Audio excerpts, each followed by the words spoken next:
ராஜன் செத்து கிடந்தான். சுற்றிலும் ரத்தம் என்று எடுத்த எடுப்பிலேயே அவ்வளவு சுலபமாக இந்த நாவல் துவங்கப் போவதில்லை. ஜனநாயகத்தை மதித்து ஒரு தேர்தல். 1. அவள் இருமினாள். Lock lock. 2. அவன் சொன்னான், ஐ லவ் யூ. 3. அவர் சொன்னார், மொத்த மதிப்பு 20 லட்சம். மேற்கண்ட 3 வாக்கியங்களில் உங்கள் கண்களில் குளம், குட்டை, ஏரி, வாய்க்கால் எல்லாம் வரவேண்டுமென்றால் முதல் வாக்கியத்தை தேர்ந்தெடுங்கள். ஜிலு ஜிலு என்று காதல் கதை விரும்புபவர்கள் 2ஆம் வாக்கியத்திற்கு ஓட்டு போடுங்கள். ஒரு விறுவிறுப்பான த்ரில்லர் தேவைப்படுபவர்கள் 3ஆம் வாக்கியத்தில் முத்திரை குத்துங்கள். தேர்தல் முடிந்துவிட்டது. ஆல் இந்தியா ரேடியோ, சென்னை வானொலி நிலையம்.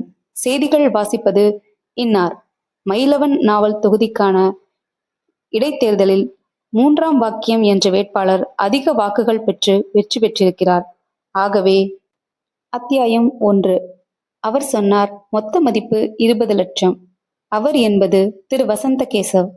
இதை சொன்னது இங்கே அல்ல, 2வது அத்தியாயத்தின் நடுவில்.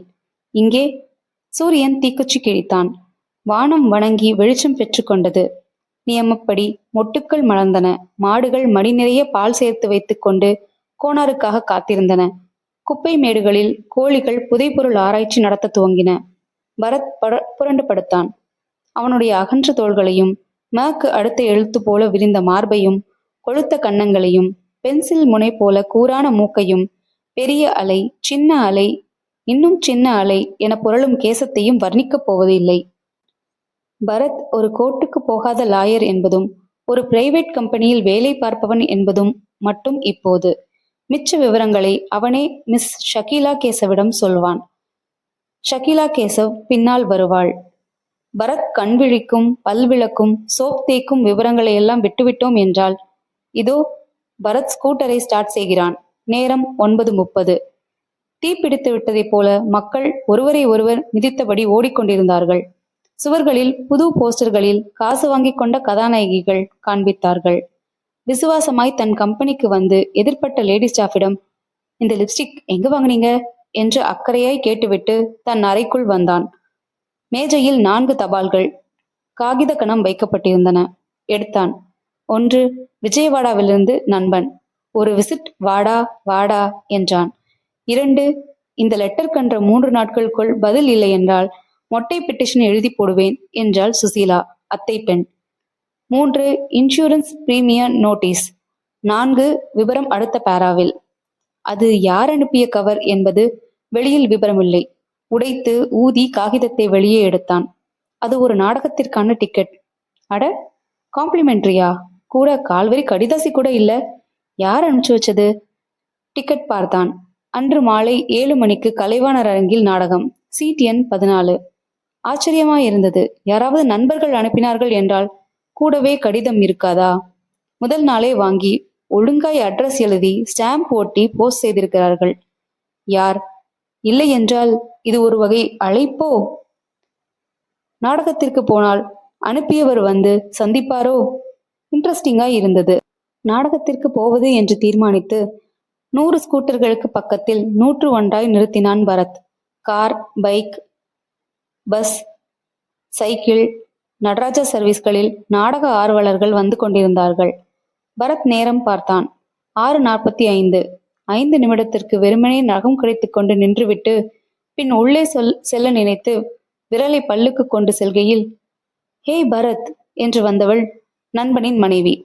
ஹலோ மிஸ்ஸஸ் சாந்தி, என்ன தனியா நிக்கிறீங்க? இன்னும் கல்யாணம் ஆகலையே? கடைசி நிமிஷத்துல அவரால் வர முடியல. என்கிட்ட 2 டிக்கெட் இருக்கு, வாங்க. என்ன கூட்டம் வேடிக்கை பார்க்க வந்தவன் நினைச்சிங்களா? I have a ticket.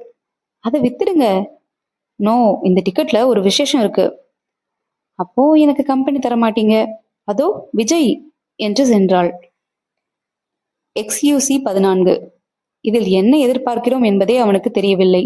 ஆனால் எதையோ எவரையோ எதிர்பார்த்தான். உள்ளே நுழைந்தான். XUC தன் சீட்டுக்கு வந்தான். அந்த ரோவிலேயே இந்த பக்கம் 13ஆம், அந்த பக்கம் 15ஆம் எண் காலியாக இருந்தன. முதல் மணி. இதோ. திரை விலக காத்திருந்து பரத் மிஸ்டர் 13க்கும் மிஸ்டர் 15க்கும் காத்திருந்தான். 2ஆம் மணி. அரங்கில் அநேகமாய் எல்லா விளக்குகளும் செயலிழந்து கொண்டிருந்தன. அப்போது வரிசையில் தன் மிக கனத்த சரீரத்தை தூக்கி கொண்டு ஒருவர் தத்தி தத்தி தன்னை நோக்கி வருவதை பார்த்தான். வந்து சீட் நம்பர் 15. இதான், உட்காருங்க. உட்கார்ந்தார் என்பதை விட தன் உடலை சீட்டின் அகலத்துக்குள் பொருத்தினார் என்பது சரி. அமர்ந்த உடனேயே கை வைக்கும் கட்டையை ஆக்கிரமித்துக் கொண்டார். பரத் ஒழுங்காக கையை எடுத்து மடிமேல் வைத்துக் கொண்டான். இப்போது இந்த புறத்திலிருந்து இன்னொரு நடுத்தர வயது மனிதர் வந்து 13ஐ நிரப்பினார். வெற்றிலை பாக்கு மனம் பரப்பியது. 3ஆம் மணி. திரை விலக காதுல பூ வைக்க ஆரம்பித்தார்கள். பரத்திற்கு ஏமாற்றமாக இருந்தது. இந்த வெற்றிலைக்காரரோ அல்லது குண்டுராவோ, ஹலோ மிஸ்டர் பரத், நான் தான் உங்களுக்கு டிக்கெட் அனுப்புனேன் என்று சொல்வார்கள் என்று எதிர்பார்த்தான். இல்லை. பின் யார் இந்த டிக்கெட்டை அனுப்பியிருப்பார்கள்? நாடகம் முடிந்து வெளியேறுவதற்குள் அணுகுவார்களோ? மிஸ்டர் 15 ஹஹா என்று சிரித்துக் கொண்டிருந்தார். கையில் இன்னொரு விரல் இருந்தால் அதற்கும் மோதிரம் போட்டிருப்பார். கழுத்தில் நல்ல அடர்த்தியாக ஒரு செயின் ஜிப்பாவுக்குள் சென்றது. இடைவேளை. பரத்திற்கு சில அந்தரங்கமான காரியங்களுக்கெல்லாம் கியூவில் நிற்பது பிடிக்காது. ஒரு பாப்கார்ன் மட்டும் இருந்த இடத்திலிருந்தே வாங்கி கொண்டான். பிரித்து, சார் எடுத்துக்கங்க என்றான் மரியாதைக்கு. கொஞ்சம் எடுத்துக்கொண்டார். வெற்றிலைக்கு காட்டினான். கை கொள்ளும் வரை அள்ளி கொண்டார். வெத்தலை வேணுமோ? போடுவேழோ? என்றான். மறுபடி நாடகம். ஒரு அரை மணி சென்றதும் பரத்துக்கு எரிச்சலாய் வந்தது. எவனோ ஊர் பேர் தெரியாதவன் டிக்கெட் அனுப்பியிருக்கான். என்ன ஏது என்று விபரமே தெரியாமல் வந்து ஏகாந்தமாய் நண்பர்கள் இல்லாமல் பார்த்து கொண்டு, சே, போய்விடலாமா?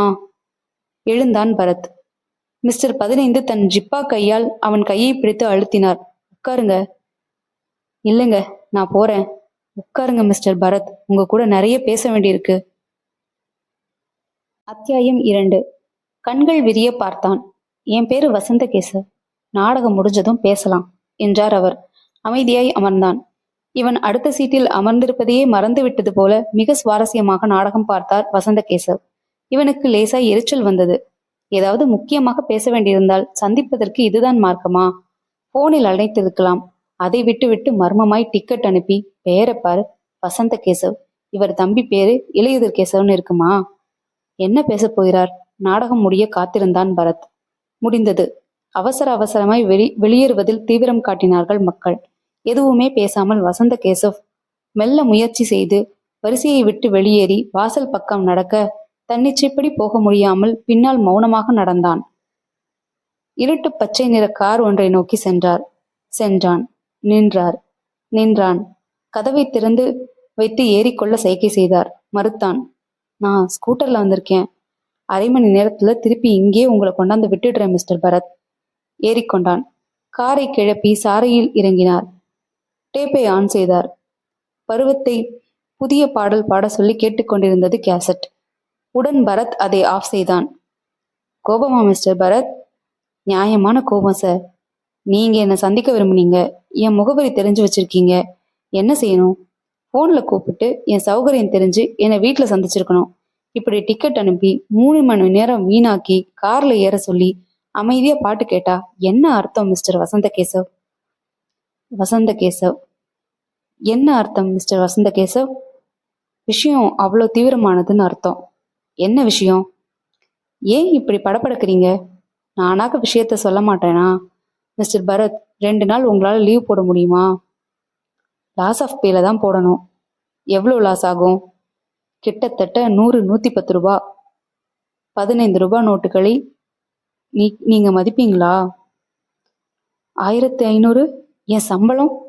அதை 2 நாள் லீவ் போடுறதுனால சம்பாதிக்க முடியும்னா செய்வீங்களா? விஷயம் என்ன? வசனம் வேணாம். எனக்காக டெல்லி வரைக்கும் ஒரு சின்ன பயணம் போயிட்டு வரணும். நாள் போயிட்டு மறுநாள் திரும்பிடலாம். விமானத்திலேயே. தனியா இல்லை, என் மகள் கூட. எந்த வேலையும் இல்லை. அவளோட பிரயாணம் பண்றீங்க, மறுபடியும் அவளோட திரும்புறீங்க. ஒரு சின்ன விரிசல் கூட இல்லாம என் மகளை பத்திரமா பாத்துக்கணும். சரிங்களா? புரியல. என்ன புரியல? ஒரு டெல்லி ட்ரிப் போயிட்டு வர்றதுக்குள்ள என்ன ஆயிடும் உங்க மகளுக்கு? இதுக்கு எங்க இருந்து எப்படி என்ன தேர்ந்தெடுத்தீங்க? உங்களுக்கு முன்ன பின்ன கொஞ்சமும் அறிமுகம் இல்லாதவன் நான். வெயிட், லாயர் கிட்ட உண்மையை மறைக்கிறது தப்பு இல்லையா? முதல்ல என்னை பத்தி கொஞ்சம் சொல்றேன். நான் ஒரு வைர வியாபாரி. ஷகிலா கேசவ் என்னோட ஒரே பொண்ணு. No sons. சொத்து இருக்கு எக்கச்சக்கமா. என்னை சுத்தி நிறைய மர்மங்கள் நடக்குது. குழி தோண்ட தயாரா சில பேர் கூடவே இருக்காங்க. யாரையும் நம்ப முடியல. டெல்லியில இருந்து ஒரு முக்கியமான பொருள் இங்கே என்னை வந்து சேரணும். இதுக்கு நானே போக முடியாத நிலை. அதனால என் மகளை அனுப்புறேன். என்ன உங்களுக்கு தெரியாது, ஆனா உங்களை பத்தி நான் நிறைய கேள்விப்பட்டிருக்கேன். ரெண்டாவது டாக்டரும் உங்க உட்பி மிஸ் சுசீலாவும் ஒண்ணா படிச்சவங்க. அவங்க மூலமாவும் நிறைய கேள்விப்பட்டிருக்கேன். மூணாவது, உங்களுக்கே தெரியாது நீங்க எந்த அளவுக்கு நேர்மையானவர்னு தெரிஞ்சுக்க, உங்க குணங்களை புரிஞ்சுக்க போன 10 நாளா உங்களை கவனிக்க சொல்லியிருந்தேன். எனக்கு திருப்தி ஏற்பட்டதால இந்த விஷயம் ரகசியமா நடத்த வேண்டியிருப்பதால இப்படி வினோதமா டிக்கெட் வாங்கி அனுப்பினேன். என் போன்கள் ஒட்டு கேட்கப்படுது. என் பிசினஸ் மேனேஜர் பிரதாப்னு ஒருத்தன். அவனையே நான் சந்தேகப்படுறேன். எனக்கு எதிரா என்னவோ பண்றான். சொல்லுங்க, இந்த பயணம் போயிட்டு வரீங்களா? கார் ஓடிக்கொண்டிருந்தது. இப்போ எல்லா விஷயத்தையும் எனக்கு தெளிவா சொல்லி முடிச்சுட்டு தான் நினைக்கிறீங்களா? அந்த பொருள் என்ன? அது யாருக்கு சொந்தமானது?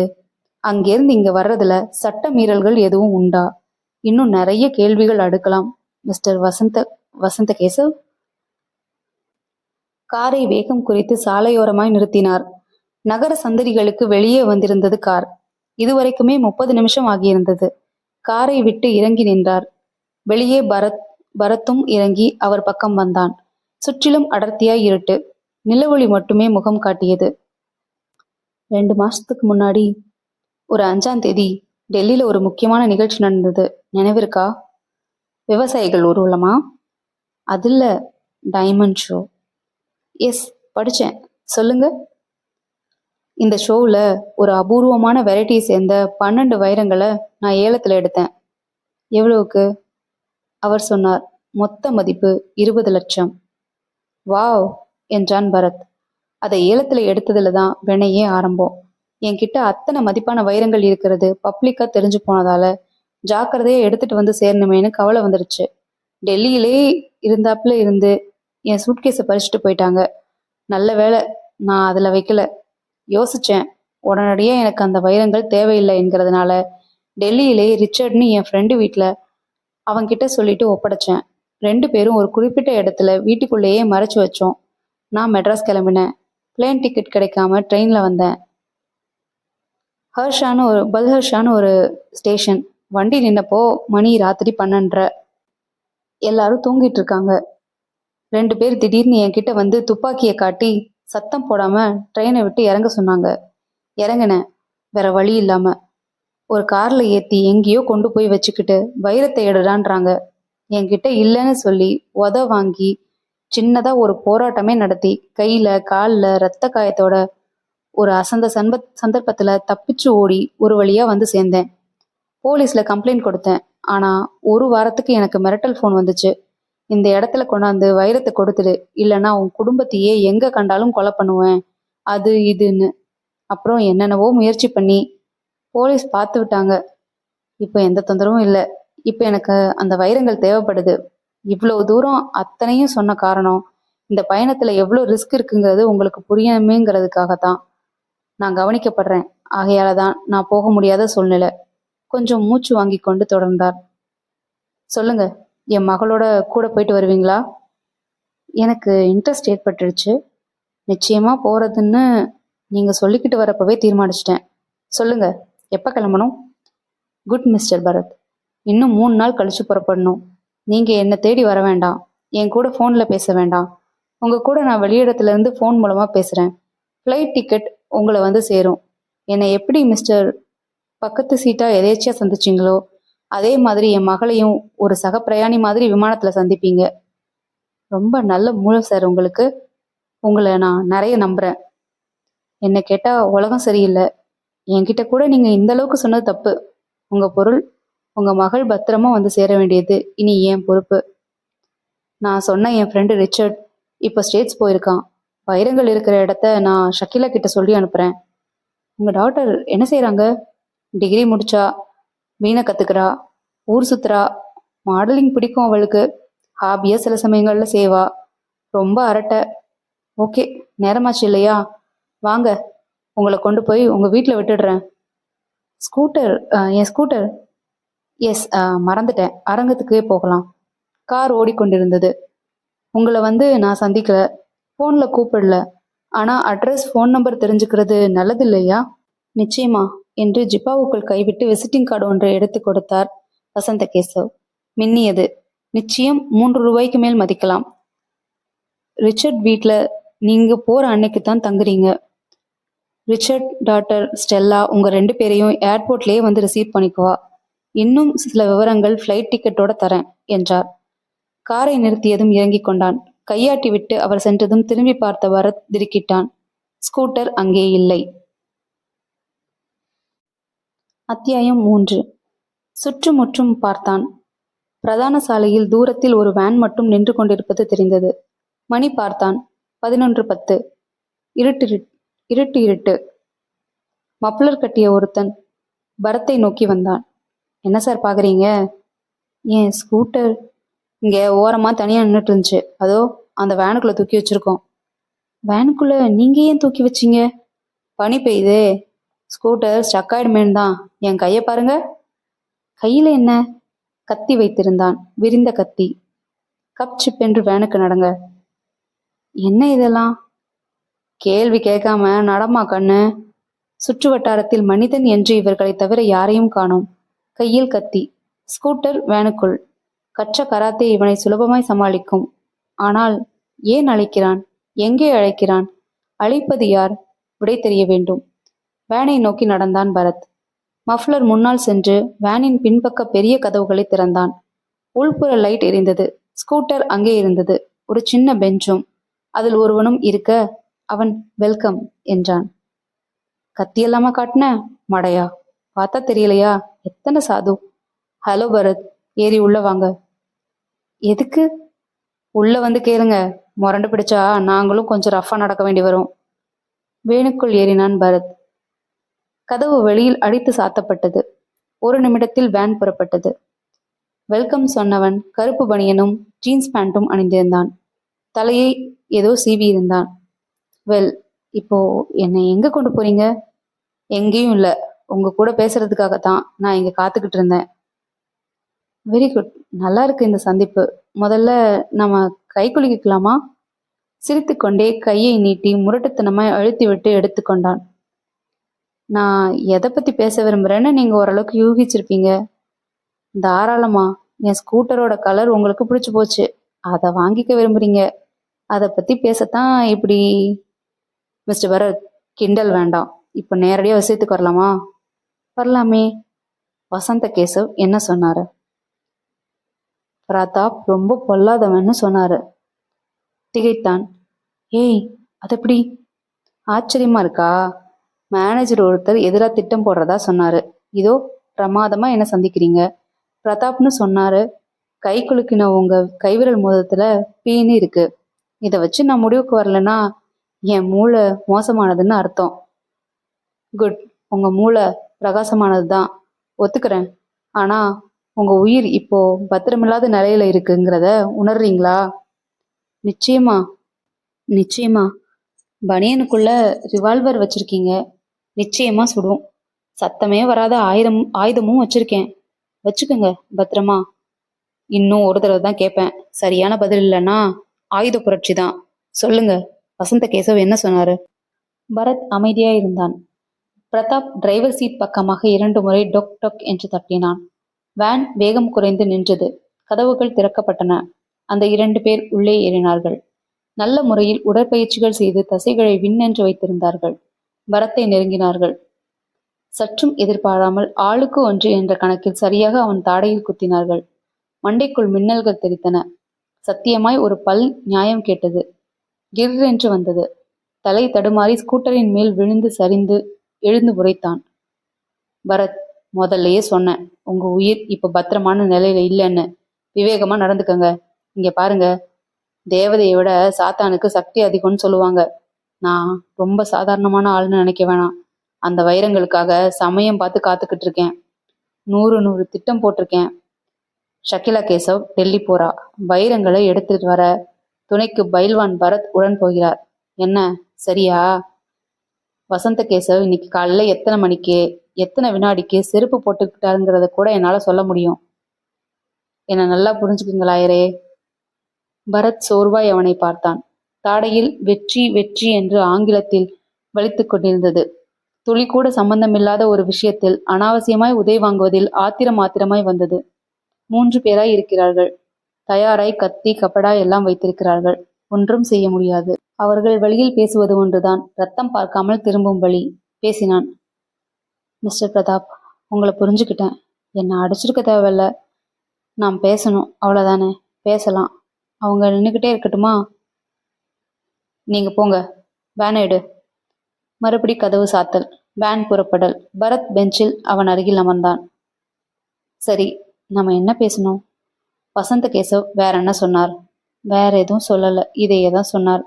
ஷகிலா கேசவ் கூட பயணம் செய்யணும், திரும்பி வரணும், அவளை பத்திரமா கொண்டு வந்து சேர்க்கணும் வைரங்களோட. செய்ய போறீங்களா? ஆமாம்னு சொன்னேன்.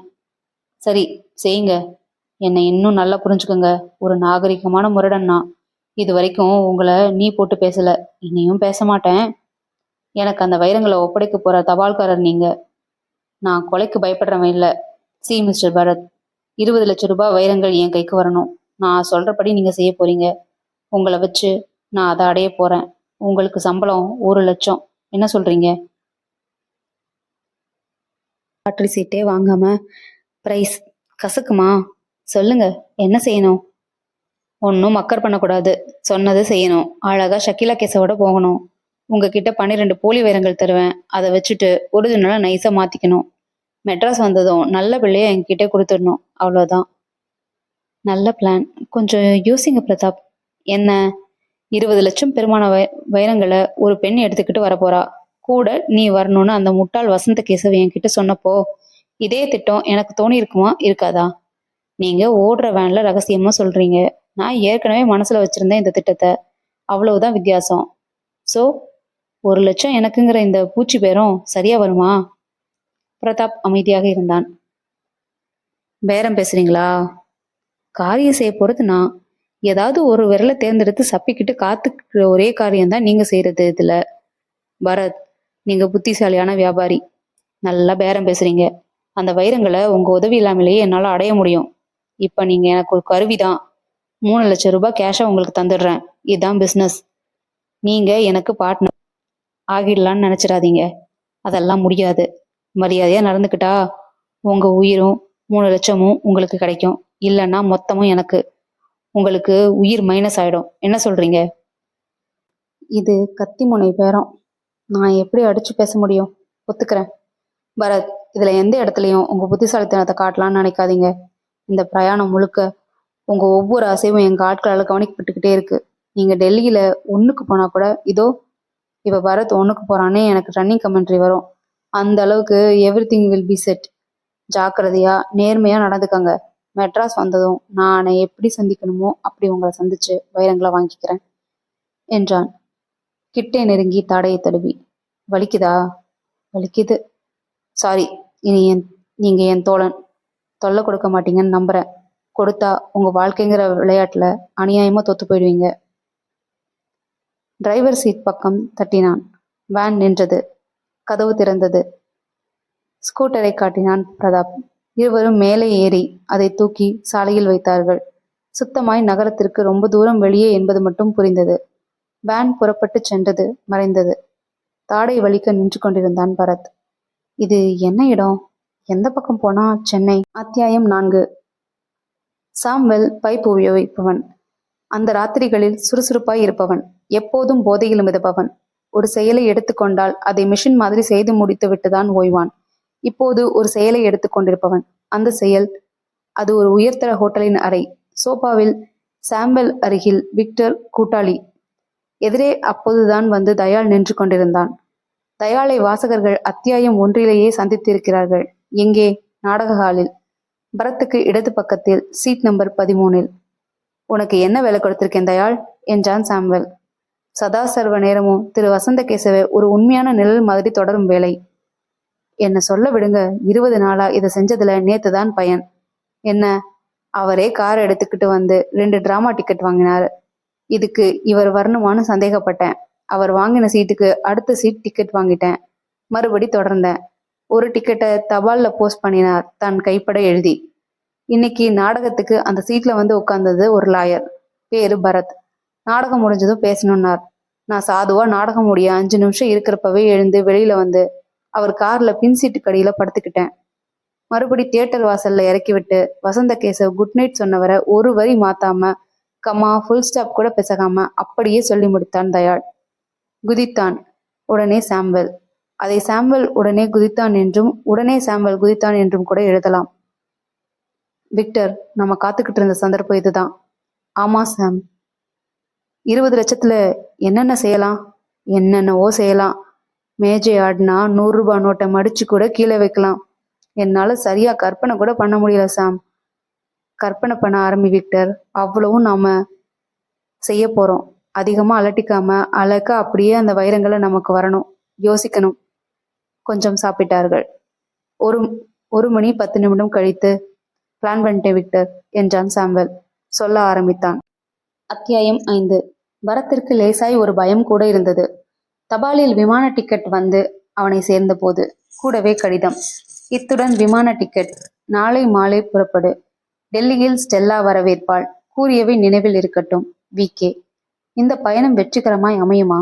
பிரதாப்பை பார்த்தால் உண்மையாய் கொலைகளுக்கு அஞ்சுபவனாய் தெரியவில்லை. வசந்த கேசவுடன் ஒப்புக்கொண்டபடி ஒழுங்காய் பத்திரமாய் அந்த பெண்ணையும் வைரங்களையும் அவரிடம் சேர்ப்பித்து விட முடியுமா என்று கவலை ஏற்பட்டது. வசந்த கேசவின் போன் நம்பர் தெரியும். டயல் செய்து, ஹலோ, வசந்த கேசவ் இருக்காரா? பேச சொல்லுங்க. ஹலோ சார், நான் தான் பரத் பேசுறேன். தொடர்பு கொண்டே ஆக வேண்டிய நிலை. சாரி சார், உங்ககிட்ட ஒப்புக்கிட்டபடி என்னால் செய்ய முடியாதுன்னு நினைக்கிறேன். அன்னைக்கு நீங்கள் என்னை இறக்கி விட்டுட்டு போனப்புறம் சில சம்பவங்கள் நடந்தன. உங்கள் வைரத்துக்காக நாக்க 4 இன்ச்சுக்கு வெளியே தொங்க விட்டுக்கிட்டு பிரமாத பிளான் எல்லாம் போட்டுக்கிட்டு இருக்கார் உங்கள் மேனேஜர். நீங்கள் வேற ஏதாச்சும் ஏற்பாடு பண்ணிக்கங்க. எனக்கு என் உயிர் முக்கியமாகப்படுது. சாரி சார் என்றே சொல்லிவிடலாமா என்று நினைத்தான். சே, எத்தனை கொலைத்தனம் அது! வாழ்க்கையில் சூரத்தனங்கள் செய்யவும் 100% மூளையை உபயோகிக்கவும் வீர விளையாட்டு ஒன்று எதிரே நிற்கும் போது இப்படியா விலகி ஓடுவது? நோ, கூடாது. இந்த விளையாட்டை விளையாடி பார்த்து விட வேண்டும். பிரதாப், என் தோழனே, நீ தோற்கப் போகிறாய். ஒரு சிகரெட்டை புகைத்து கொண்டு அழகாக யோசித்தான் பரத். எதையும் வெளிக்காட்டிக் கொள்ளக்கூடாது. புறப்படும் முன் எப்படியும் ஒருமுறை வசந்த கேசவ் தொடர்பு கொள்வார். அவருக்கு எதையும் தெரியப்படுத்தி பீதி கொடுக்க கூடாது. முழுக்க முழுக்க சொந்த ரிஸ்கில் இந்த திறமையாய் செய்தி பார்த்தே ஆக வேண்டும்.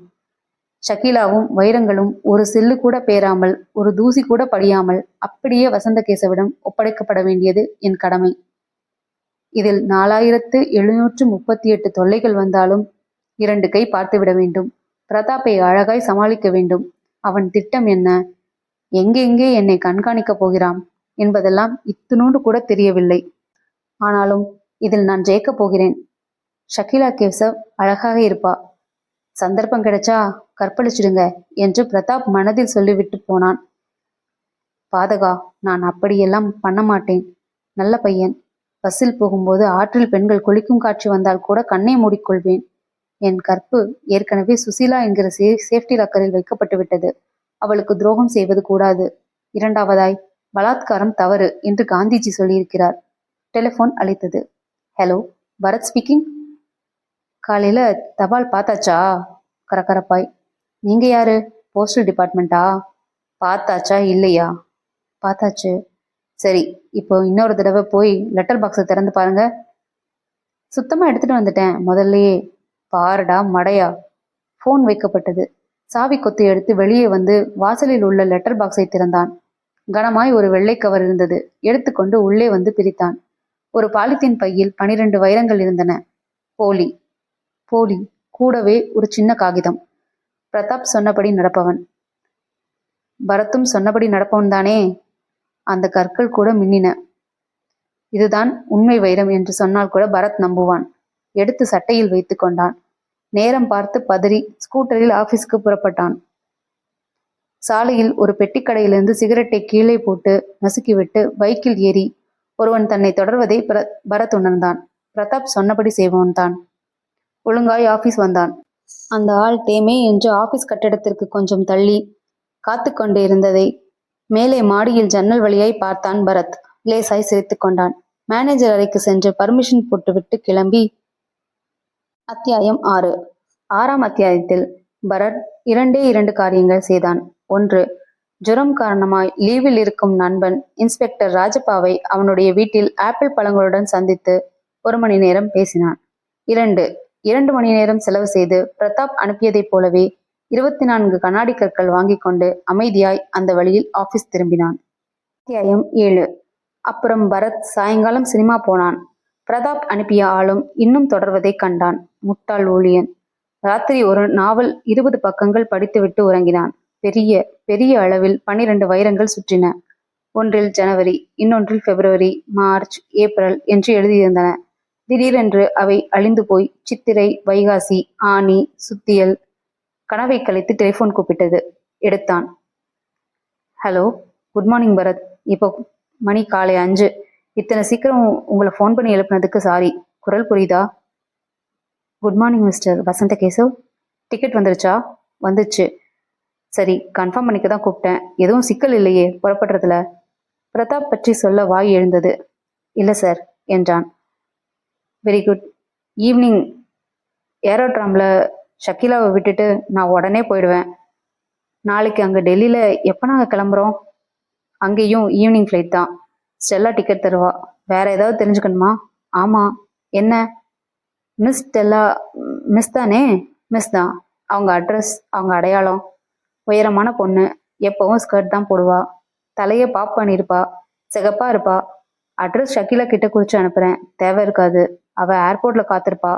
உங்கள் அடையாளங்கள் ஏற்கனவே அவளுக்கு போயிடுச்சு. தெளிவாக தான் திட்டம் போடுறீங்க. ஆனால் ஒன்றும் இல்லை. நாளைக்கு நாங்கள் திரும்பின உடனே நேராக உங்கள் வீட்டுக்கு வரலாமா? நானே 4 நண்பர்களோட இங்கே ஏர்போர்ட்டில் காத்திருப்பேன். நண்பர்களோடங்கிற உங்கள் வார்த்தையோட அர்த்தம் புரியுது. Very good. ரொம்ப நல்லா சிந்திக்கிறீங்க. நானும் முன்னேற்பாடுகள்லாம் செய்துட்டு தான் போகிறேன். கவலை வேணாம். திட்டப்படி எல்லாம் நடக்கும். நல்லது பரத், வச்சிடட்டுமா? சரி சார். வைத்தான். பனிக்காலம், அதனால் நிறைய பசி. அதனால் அவசர அவசரமாக மாலை சாப்பிட்டு கொண்டிருந்த அந்த இரவு நேரத்தில் மீனம்பாக்கத்தில் விமானம் ஒன்று வந்திறங்கும் காட்சி ரம்யமானது. ரசித்துக் கொண்டிருந்தான் பரத். விமானத்திற்கு அழைக்கப்பட காத்திருந்தான். நிறைய பெண்கள் காத்திருந்தார்கள். ஒருத்தி அங்கே இருந்துதான் பேனா எடுத்து டைரி எழுதினாள். இன்னொருத்தி செயினை பல்லால் கடித்து கொண்டு நாவல் படித்தாள். ஒருத்தி ஏர்பேக்கை திறந்து என்னென்னவோ நோண்டிக் கொண்டிருந்தாள். இதில் யார் ஷக்கீலா கேசவ்? Good evening Bharat. நான் தான் ஷக்கீலா. முழு பைஜாமா டார்க் சிவப்புல போட்டிருக்கா. ஃபார் யுவர் இன்ஃபர்மேஷன் என்றவர் வசந்த கேசவ். 20-30 பெண்களில் 2 பேர் சிகப்பு பைஜாமா போட்டிருந்தார்கள். பக்கத்து சீட்டில் வந்து அமர்ந்த பிறகுதான் தெரிய வேண்டும். பரத் டாய்லெட் வந்தபோது தி பேசஞ்சர்ஸ் ஆஃப் என்று ஐயோ என்ன குரல் அழைக்கப்பட்டார்கள். ஃபார்மல் செக்கப்பிற்கு. சூட்கேஸ் திறந்து மேலோட்டமாக பார்க்கப்பட்ட போது சோப்பு டப்பாவுக்குள் 12 + 24 = 36 போலி வைரங்கள் வைத்திருந்ததை கண்டுபிடித்தால் எப்படி விளக்கலாம் என அவன் யோசனை செய்ய தேவையில்லாமல் சூட்கேஸ் மூடப்பட்டு தரப்பட்டது. பழம் நறுக்க வைத்திருந்த சின்ன கத்தி மட்டும் பறிமுதல் செய்யப்பட்டு வால் மாதிரி ஒரு வாரத்தில் எழுதி கொள்ளப்பட்டது. குட்டி வேனில் ஏறிக்கொண்டான் பரத். அவனுக்கு எதிராக வந்து அமர்ந்த சிகப்பு பைஜாமா டைரி எழுதியவள் இவனை பார்த்து சிரித்தாள். குட் ஈவினிங் மிஸ்டர் பரத் என்றாள். கை நீட்டினாள். Good evening miss Shakeela Keshav என்று கை கொடுத்தான். ரொம்ப ரெஸ்ட்லெஸ்ஸாக தேடிக்கிட்டு இருந்தீங்க இல்லை? யாருன்னு பார்க்க நல்லா இருந்துச்சு. நீங்கள் என்ன நேரம்னு கூட உங்கள் அப்பா சொல்லலை. That much plant. இந்த பயணம் என் ஃப்ரெண்ட்ஸுக்கு கூட தெரியாது நான் புறப்பட்டது. ரொம்ப சீக்கிரட்டாக ஒவ்வொரு பிளானும் பண்ணியிருக்காரு டேடி. கிழிச்சார். இன்னைக்கு காலையில் என்ன கலரில் அண்ட்ராயர் போட்டாருங்கிறத கூட கவனிச்சிருப்பான் அந்த பிரதாப் என்பதை சொல்ல நினைத்தான். சொல்லவில்லை. விமானத்துக்கு அருகில் வந்து வேன் நின்றது. இறங்கி ஸ்டெப்ஸில் ஏறினார்கள். படி உச்சியில் சிரிப்பதற்காகவே சம்பளம் வாங்கும் ஏர்ஹோஸ்டஸ் தன் கடமையை சிரித்தலை செய்தாள். தங்கள் சீட்டுகளில் அமர்ந்தார்கள்.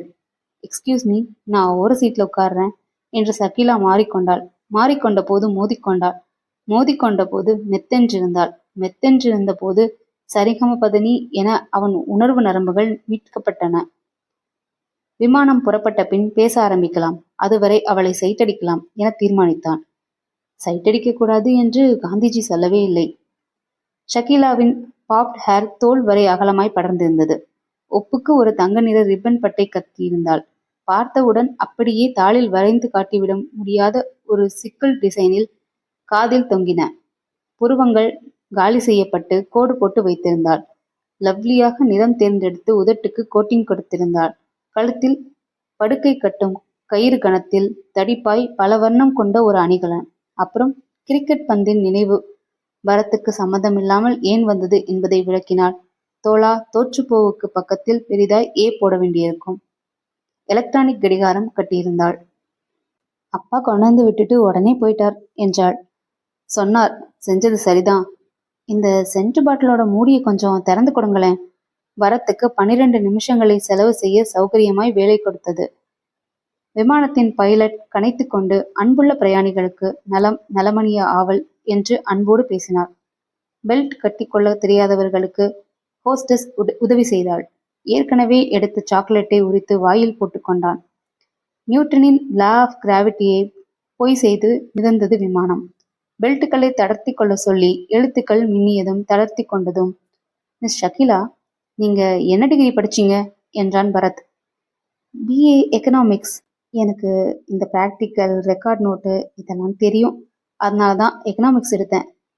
அப்போ சுசீலாவுக்கு நீங்க கிளாஸ்மேட் இல்லையா? இல்லை, உங்களை பற்றி சுசீலா நிறைய சொல்வா. ஆனால் இப்போ நீங்கள் சொல்லுங்களேன் விரிவா. என்ன சொல்கிறது? என் முழு பேர் வேண்டாம், 4-5 வரி வரும். ஒரு டிராக்டர் செக்ஷன் மேனேஜராக இருக்கேன். லா படித்தேன், ப்ராக்டிஸ் பண்ணலை. சொந்த ஊர் கோவை. இங்கே இப்போ நான் மட்டும் தான் தனியாக. பொழுது சுலபமாக போயிடும். போகாதப்ப டேபிள் டென்னிஸ் விளையாடுவேன். இன்னும் டைம் வரல சுசீலாவுக்கு மனைவி ஸ்தானம் தர. வில்ஸ் ஃபில்டர் டிப் குடிப்பேன். லிமிட்டடாக எப்பயாவது பிராந்தி. எதையும் கொஞ்சமாவது தெரிஞ்சுக்கணும்னு ஒரு ஆர்வம் எப்பவும். That's all. சுசீலா உங்கள் பேரை என்கிட்ட பேசினப்போ குறிப்பிட்டதே இல்லை. அத்தனை க்ளோஸ் இல்லையா? இல்லை, கல்பனான்னு ஒருத்தி தான் எனக்கு டியரஸ்ட். உங்களுக்கு மாடலிங்கில் விருப்பம் உண்டுன்னு அப்பா சொன்னார். ஆமாம், வெளிப்படையாக சொல்லணுன்னா நான் கொஞ்சம் ஷோ டைப். க்ளீனாக ஒரு கேள்வி கேட்குறேன், தயங்காமல் பதில் சொல்வீங்களா? கேளுங்க. நான் அழகாக இருக்கேனா? நிமிர்ந்தான். இந்த கேள்வியை எதிர்பார்க்கவில்லை. நானும் தயங்காம சொல்லட்டுமா? ஒரு டஜன் பொண்ணுங்களுக்கு போய் சேர வேண்டிய அழகு இது. எக்கு தப்பா உங்ககிட்ட குவிஞ்சிருச்சு. Really intoxicating.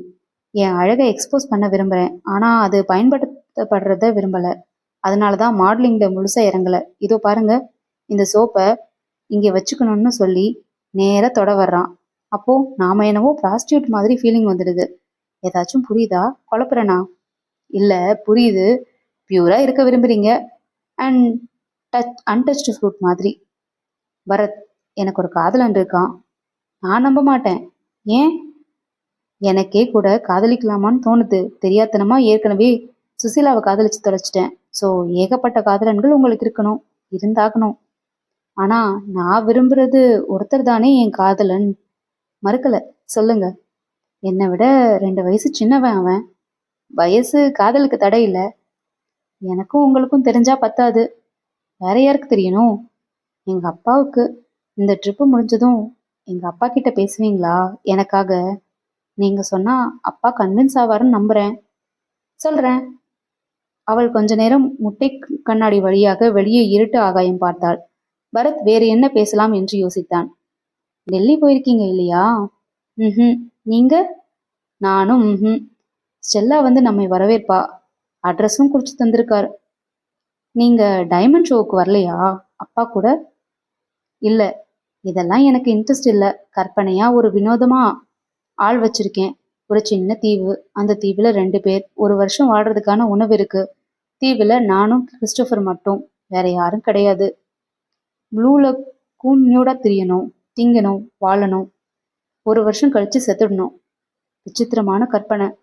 அது யாரு? October, sorry Christopher. அவன்தான் 2 வயசு குறைஞ்ச சின்ன பையனா? அவன் ஒன்றும் சின்ன பையன் இல்லை என்றாள் சுருளென்று. சாரி, என்ன செய்கிறாரு கிறிஸ்டோபர்? +2 செகண்ட் இயர் படிக்கிறான். 6வதுலேயே 2 வருஷம் ஃபெயில். கிறிஸ்டியன் தானே? ஆமாம். மதம் விட்டு மதம் உங்கள் அப்பா சம்மதிப்பாரா? அதுக்காக தான் உங்களை பேச சொல்கிறேன். நாம திரும்பினதும் ஒரு தடவை அறிமுகப்படுத்தி வைங்க. நிச்சயமா. இந்த காதல் எத்தனை விவஸ்தை கெட்டது என்று தோன்றியது. அவன் +2, இவள் BA. 2 வயசு சின்னவன். மத வேறுபாடு. அவன் அப்பா என்ன செய்கிறார் என்று கேட்டால் விறகு கடை வச்சிருக்கார் என்று சொன்னாலும் ஆச்சரியப்படுறதுக்கு இல்ல. அபூர்வ ராகங்கள் பார்த்தீங்களா என்றான். இல்ல.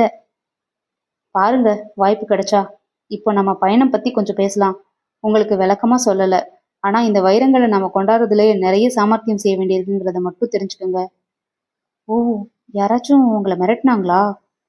அதெல்லாம் வேணாம். நம்ம ஜாக்கிரதையா நடந்துக்கணுங்கிறத மட்டும் எப்பவும் ஞாபகத்தை வச்சுக்கோங்க. இப்போ ஒண்ணுமில்ல. திரும்பி வரப்பதான் கவனமா இருக்கணும். நான் சொல்றபடி நடந்துக்கங்க. என்ன? சரி. முழுசா சொல்லாம என்ன பயமுறுத்துறீங்க பரத். எதுவும் சிக்கலா? நான் எல்லாம் பாத்துக்கிறேன், கவலையே வேணாம். அமைதியா இருந்தார்கள் கொஞ்ச நேரம். சிறிது நேரம் கழித்து, அப்புறம் ஷகிலா என்று திரும்பினான். தூங்கிக் கொண்டிருந்தாள். அல்லது கிறிஸ்டோபருடன் அந்த தீவில் வசிப்பதாய் கனவு கொண்டு கொண்டிருந்தாள். கொடுத்து வைத்த கிறிஸ்டோபர். அத்தியாயம் 8. மக்கள் தொகை பெருக்க சாதனையில் முதலிடத்தை சீனாவுக்கு விட்டு கொடுத்து விடுகிற தீபகற்ப நாடாகிய இந்தியாவின் தலைநகர். மிக எளிதில் அடையாளம் கண்டு கொள்ள முடிந்தது ஸ்டெல்லாவை. வசந்தகேசவ் சொன்னபடியே இருந்தாள். அவளாகவே சரியாக இவர்களை நோக்கி வந்து, ஐ எம் ஸ்டெல்லா என்றாள். பரத், ஷகிலா தங்களை அறிமுகப்படுத்தி கொண்டார்கள். வாங்க, காருக்கு போகலாம் என்று ஒரு சூட்கேஸை எடுத்துக்கொண்டாள். நடந்தாள். பின்னே நடந்தார்கள். அம்பாஸ்டர் வண்டி டிரைவர் இல்லை. இவளே அமர்ந்து கொண்டாள். ஷகிலாவும் பரத்தும் பின்னால் அமர்ந்து கொண்டார்கள். ஷகிலா, ஸ்மோக் பண்ணிக்கிறேன் என்று பண்ணிக்கொண்டான். என் டேடி உங்களை பத்தி சொல்லுவாரு. இப்பதான் நம்ம சந்திச்சிருக்கிறோம் என்றாள் ஸ்டெல்லா. நீங்க மட்டும் இப்ப தனியாவா இருக்கீங்க வீட்டுல என்றாள் ஷகிலா. ஒரு வேலைக்காரி கூட இருக்கா. அடுத்த வாரம் அப்பா ஸ்டேட்ஸ்ல இருந்து திரும்பிடுவாரு. உங்க அப்பா ஃபோன் பண்ணி விவரமா எல்லாம் சொன்னாரு. லெட்டரும் போட்டிருந்தாரு. 2 பேருக்கும் நாளைக்கு ஈவினிங் ஃப்ளைட்ல டிக்கெட் வாங்கி வச்சுட்டேன். தேங்க்யூ. டெல்லி வரைக்கும் வந்துட்டு மறுநாளே போகணுமா? 2 நாள் தங்குற மாதிரி பிளான் போடக்கூடாதா? இது சுத்தி பார்க்குற விசிட் இல்லையே, ரொம்பவும் முக்கியமான விசிட் ஆச்சே. எல்லா விவரமும் அப்பா எழுதியிருந்திருப்பாரே. எழுதியிருந்தாரு. பரத் இந்த சம்பிரதாய வசனங்களில் ஈடுபாடு இல்லாமல் தூங்கும் டெல்லியை இருட்டுக்குள் பார்த்தான். இப்போ நம்ம எந்த ஏரியால போறோம் என்றான். நம்ம வீடு இருக்கிற ஏரியா என்று சொல்லிவிட்டு சிரித்தாள் ஸ்டெல்லா. பக்கம்தான், கைலாஷ் காலனி. பைதபை, இப்ப நம்ம கடந்துட்டு இருக்கிறது டிஃபென்ஸ் காலனி என்று சுட்டிக்காட்டினாள். கட்டிடங்கள் இருளை தழுவியிருந்தன. இது என்ன ரோடு? Link road. இதை விட்டா வேற வழி இருக்கா காலனிக்கு? ஏன் சொல்லுங்க. இருக்கு, கொஞ்சம் சுத்தணும். சுத்துங்க. What you mean? பின்னாடி ஒரு ஃபியட் நம்ம ஏர்போர்ட்ல இருந்து ஃபாலோ பண்ணிக்கிட்டு இருக்கு. அதான் சொன்னேன். ஓ, இதென்ன சினிமா மாதிரி? சினிமாவை விட சிக்கலா வாழ்க்கையில நடக்கும். அந்த ஃபியட்டுக்கு தண்ணி காட்டிட்டு வேற வழியா போங்க. விளக்கம் அப்புறம் சொல்றேன். ஷக்கீலாவும் திரும்பி பார்த்துவிட்டு, பரத் சொல்ற மாதிரியே செய்யுங்க ஸ்டெல்லா என்றாள். ஸ்டெல்லா லாவகமாய் காரோட்டினாள். வேறு ஒரு சாலையில் திரும்பி இன்னொரு சாலையில் நுழைந்து விரட்டி ஒரு ரவுண்டானாவை சுற்றி வந்து வந்த வழியே திரும்பி இன்னொரு சாலையில் வெட்டி பின்னால் இப்போது ஃபியட்டை காணோம். 15 நிமிடத்தில் ஒரு உயரமான கட்டிடத்தின் அடியில் கார் வந்து நின்றது. வந்தாச்சு, இறங்குங்க, 4வது ஃபிளாட் என்றாள். மாடிப்படிகளில் ஏறி தன் போர்ஷனுக்கு வந்து பட்டனை தொட்டாள் ஸ்டெல்லா. உள்ளே பிங் பாங் என்றது. கதவில் இருந்த சிறு கண்ணாடி திறக்கப்பட்டு ஸ்டெல்லாவை பார்த்துவிட்டு அப்புறமா கதவு திறந்து ஐயே என்று விட்டு உள்ளே சென்றாள் வேலைக்காரி. உள்ளே வந்தார்கள். ஷூவை கழற்றி ஓரமாக போட்டாள். சுத்தமாய் லட்சணமாய் இருந்தது ஹால். ஒரு புறம் இயேசு சிலுவையில் இருந்தார். இன்னொரு பக்கம் ஒரு வளர்ந்த மனிதரின் பெரிய சைஸ் போட்டோ. எங்க அப்பா என்றாள். இன்னொரு இடத்தில் my kindness shawl not depart from the ISA 54:10 என்று அழகாய் எழுதின போஸ்டர் ஒன்று. இந்த கிறிஸ்தவர்களின் வீடுகளை மட்டும் பளிச்சென்று கண்டு கொள்ள முடியும். மரத்திலான சோஃபாவின் வேலைப்பாடு அழகாய் இருந்தது. உள்ளறைக்கு செல்லும் வழியில் இன்னும் 2 அறைகளுக்கு வாசல்களும் தெரிந்தன. உட்காருங்க, 1 மினிட் என்று உள்ளே சென்றாள் ஸ்டெல்லா. இருவரும் அமர்ந்தார்கள். ட்ரே மேலிருந்த ஹிந்தி நாளிதழை எடுத்து தலைப்பு பார்த்தாள் ஷகிலா. ஹிந்தி நல்லா தெரியும்ல உங்களுக்கு? நல்லா கேட்டீங்க, தாய்மொழி. ஓ, மறந்துட்டேன். கார்ல நம்ம தொடர்ந்தது யாரு? தெரியலையே, ஆனா யாரோ தொடர்ந்தாங்க. என்கிட்ட எதையோ மறைக்கிறீங்க பரத். சேச்சே, அவங்களால நமக்கு எதுவும் தொந்தரவு வருமா? நான் கராத்தே அறிந்த ஆண்மகன். எதுக்கு பக்கத்துல இருக்கேன்? ஸ்டெல்லா 2 தட்டுகளில் ஜாம் நிறைய பிரெட் ஸ்லைஸ்கள் நிறைய கொண்டு வந்து வைத்துவிட்டு ஃப்ரிட்ஜை திறந்து தண்ணீர் கொண்டு வந்தாள். கழுத்தில் கிராஸ் டால் அடித்தது. அதென்னவோ இந்த காலத்தில் சின்ன வயசுலேயே பெரிய மனுஷிக்கு இருக்க வேண்டிய. ஸ்டெல்லா இருமினாள், குலுங்கினாள். பெரிதாய் ஒரு கொட்டாவி விட்டு உடம்பை வளைத்தாள். ஷகிலா சம்பந்தமில்லாமல் மறுபடி பரத்தின் நினைவில் he comes and he comes and bows to Kapil Dev. Good ball. சாப்பிட்டு கை கழுவினார்கள்.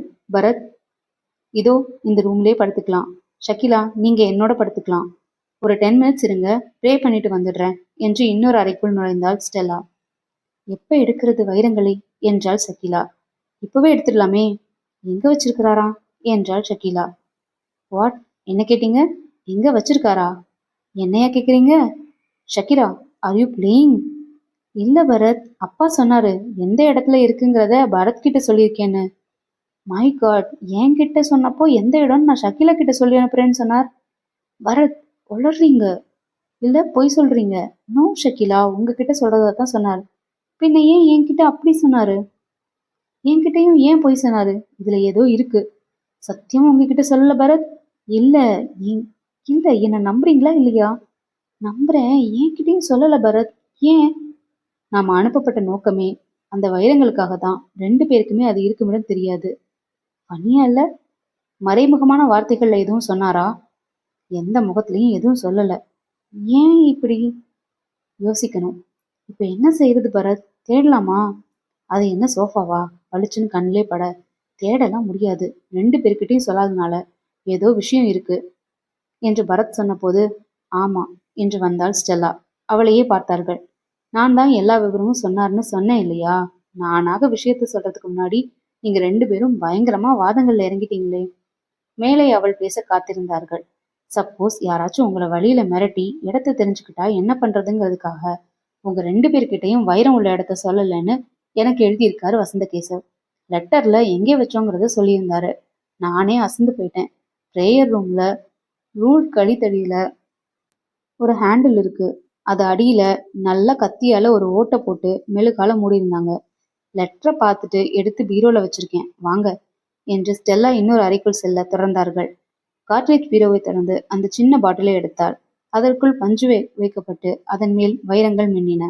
20 லட்சம். எத்தனை சின்னதாய் அரையனா கண்ணாடி பாட்டிலுக்குள் கம் என்று உட்கார்ந்திருக்கிறது. இந்தாங்க ஷகிலா, இதை எங்கே வச்சுக்கிறீங்க? எடுத்த இடத்திலே வச்சிருங்க ஸ்டெல்லா, காலையில வாங்கிக்கிறேன் என்றாள் ஷகிலா.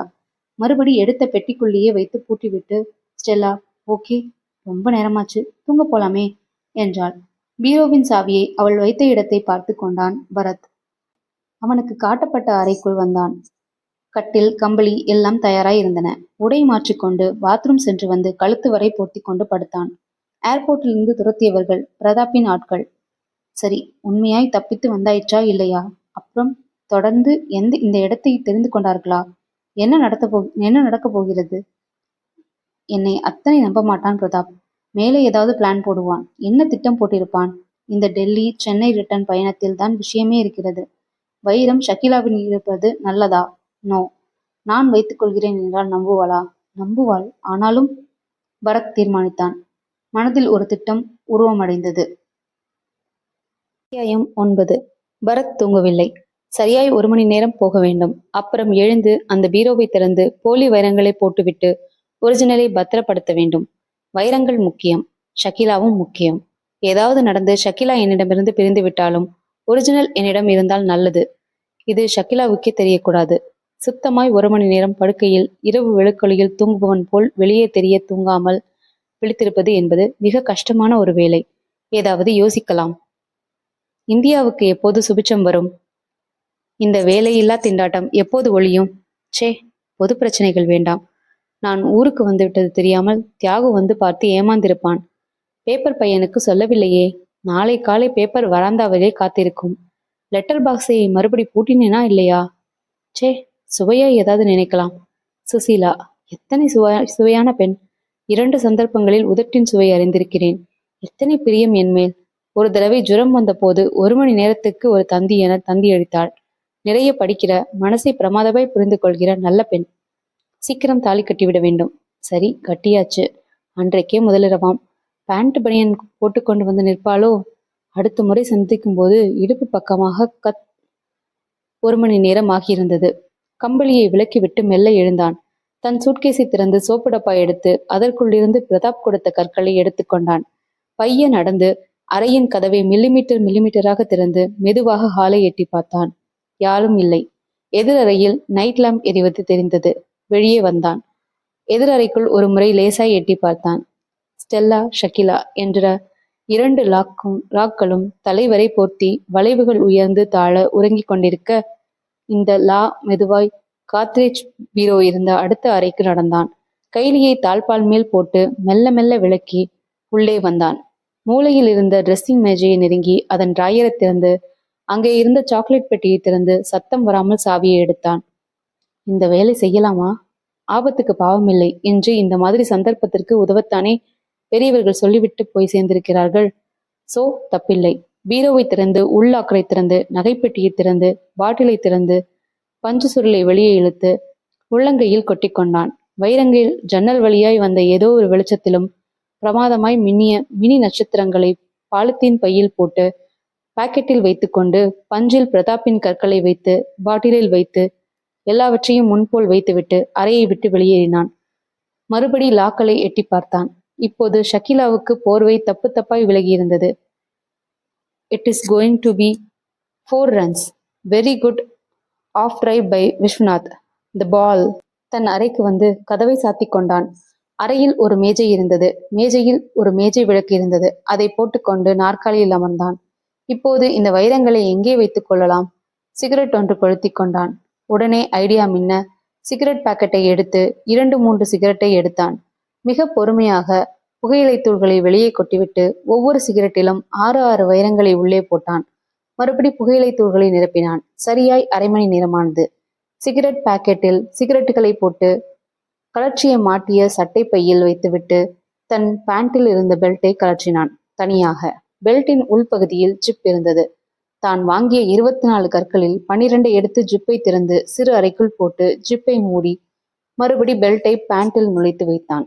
இப்போது இன்னும் 12 போரி வைரங்கள் கையில். அதை ஒரு பேப்பரில் கட்டி மணிப்பரிசில் சில்லறைகளோடு போட்டு வைத்தான். வெல், இந்த 3 செட் போலிகள் அழகாக விளையாடப் போகின்றன. கையை சுட வந்த சிகரெட்டை நீக்கிவிட்டு பெரிய சைஸில் ஒரு மூச்சு விட்டுவிட்டு கட்டிலில் படுத்தான். 10 நிமிடங்களில் உறங்கி போனான் பரத். அத்தியாயம் 10. அடையாளம் சொல்லி காதலர்கள் சந்தித்துக் கொள்ள வரிசையாய் சிலைகள் கொண்ட நீளமான மெரினா கடற்கரையை கொண்ட சென்னை. நேரம் சரியாக 9:30 என்றன ஆன் செய்யப்பட்ட அத்தனை ரேடியோக்களும். மப்பு மந்தாரமில்லாத வானம். அண்ணா சாலை. அது ஒரு பொது டெலிபோன் கூண்டு. 3 பேர் காத்திருந்தனர். கூண்டுக்குள் கிழி ஒன்று சேலை விலகினதை பொருட்படுத்தாமல் கிக்கி கிக்கி என சிரித்து 17 நிமிடமாக பேசிக்கொண்டிருந்தது. 3வதாய் நின்ற மனிதன் எரிச்சல் பட்டான். அவனுக்கு போன் கிடைக்க 20 நிமிடமாகியது. கிடைத்ததும் சுழற்றினான். கிடைத்தது. போட்டான். பேசினான். நான் தான் விக்டர் பேசுறேன். என்ன Victor? Good morning. Good morning. என்ன செய்யற சாம்? அப்படி சொல்ல முடியாத வேலைடா. காலையிலேயேவா? சரி, தகவல் உண்டா? உண்டு. போன் வந்துச்சு. என்ன? எந்த மாற்றமும் இல்லை ப்ரோக்ராம்ல. இன்னைக்கு ஈவினிங் அவங்க 2 பேரும் புறப்படுறாங்க. வெரி குட் சாம். நம்ம வேலைகள் இங்க நிறைய இருக்கு. இருக்கு இருக்கு. போலீஸ்க்கு இன்ஃபர்மேஷன் கொடுத்துட்டாங்களா? தெரியுமா? இது வரைக்கும் இல்லை. நீ கவலையே பட வேணாம் விக்டர். எல்லாம் சரியா நடக்கும். நான் புறப்பட்டு அங்க வரேன். இன்னும் சரியா சில ஏற்பாடுகளை பத்தி பேசணும் நாம. ஆமா, நீ வா, பேசிக்கலாம். ஆனா விக்டர், 1 மணி நேரம் கழிச்சு வா. என்ன? சரி சரி, அனுப்பிச்சிடாத சாம். அங்கேயே இருக்கட்டும், நான் வரேன். போனை வைத்துவிட்டு விக்டர் வெளியேறினான். சாலையோரத்தில் நிறுத்தி வைத்திருந்த பைக்கில் ஏறினான். கொஞ்ச நேரம் கழித்து அவன் பைக் அம்பத்தூர் செல்லும் சாலையில் காற்றை கிழித்து கொண்டிருந்தது. அத்தியாயம் 11. மற்றும் ஒரு விடியல். பரத் அறையுடன் இணைந்திருந்த குளியலறையில் சுறுசுறுப்பாய் குளித்துவிட்டு ஹாலுக்கு வந்தான். கிச்சனில் ஸ்டெல்லா இருப்பது தெரிந்தது. அங்கிருந்தே குட் மார்னிங் சொன்னாள். எதிரொலித்தான். ஷகிலா குளிச்சுட்டு இருக்காங்க. மெதுவா வரட்டும் என்று புதுசாய் வந்து கிடந்த பேப்பரில் படம் பார்த்தான். 2 ரயில்கள் மோதி கட்டிப்பிடித்து உருண்டு கிடந்தன. யாரோ கதவை தட்டிவிட்டு உள்ளே வந்தார். வாயில் பிரஷ் வைத்திருந்தார். பேப்பர் ஆஃப் பட்லியா தேகோ முஷ்கோதோ என்றார். பேப்பர் என்பது மட்டும் புரிந்தது. ஹலோ மேடம், ஸ்டெல்லா என்று அழைத்தான். வந்தாள். கியா? ஓ, பேப்பர் பதா நை, கோய் பாத் நை, லேலோ என்று எடுத்து கொடுத்தாள். சென்றார் அவர். உங்களுக்கு ஹிந்தி தெரியாதா சார்? ஒரே ஒரு வாக்கியம் தெரியும். ஹமாரா கல்தி ஹே, மாஃப் கரோ. இதை சொல்லிட்டா தப்பிச்சுக்கலான்னு ஃப்ரெண்டு ஒருத்தன் சொல்லி கொடுத்துருக்கான். சிரித்தாள். குளித்த ஷக்கீலா வந்து குட் மார்னிங் சொன்னாள். இப்போது 1.5 டஜன் பெண்களின் அழகை வைத்திருந்தாள்.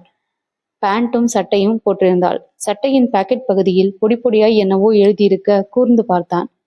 S yes, I'm a girl என்றிருந்தது. டைனிங் மேஜைக்கு வந்தார்கள். ஷக்கீலா சப்பாத்தி ஷூட் செய்து போட்டாள். சாயங்காலம் தான் ஃப்ளைட். அது வரைக்கும் டெல்லியை ஒரு சின்ன விசிட் கொடுக்கலாம். நீங்க என்ன என்றாள் ஸ்டெல்லா. ஓஎஸ்.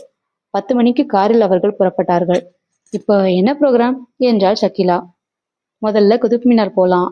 அதை பார்த்துட்டு திரும்பி வந்து Ashoka Pillar, Delhi Gate, Red ஃபோர்ட்னு ஒன்னா போதலாம் என்றாள் ஸ்டெல்லா.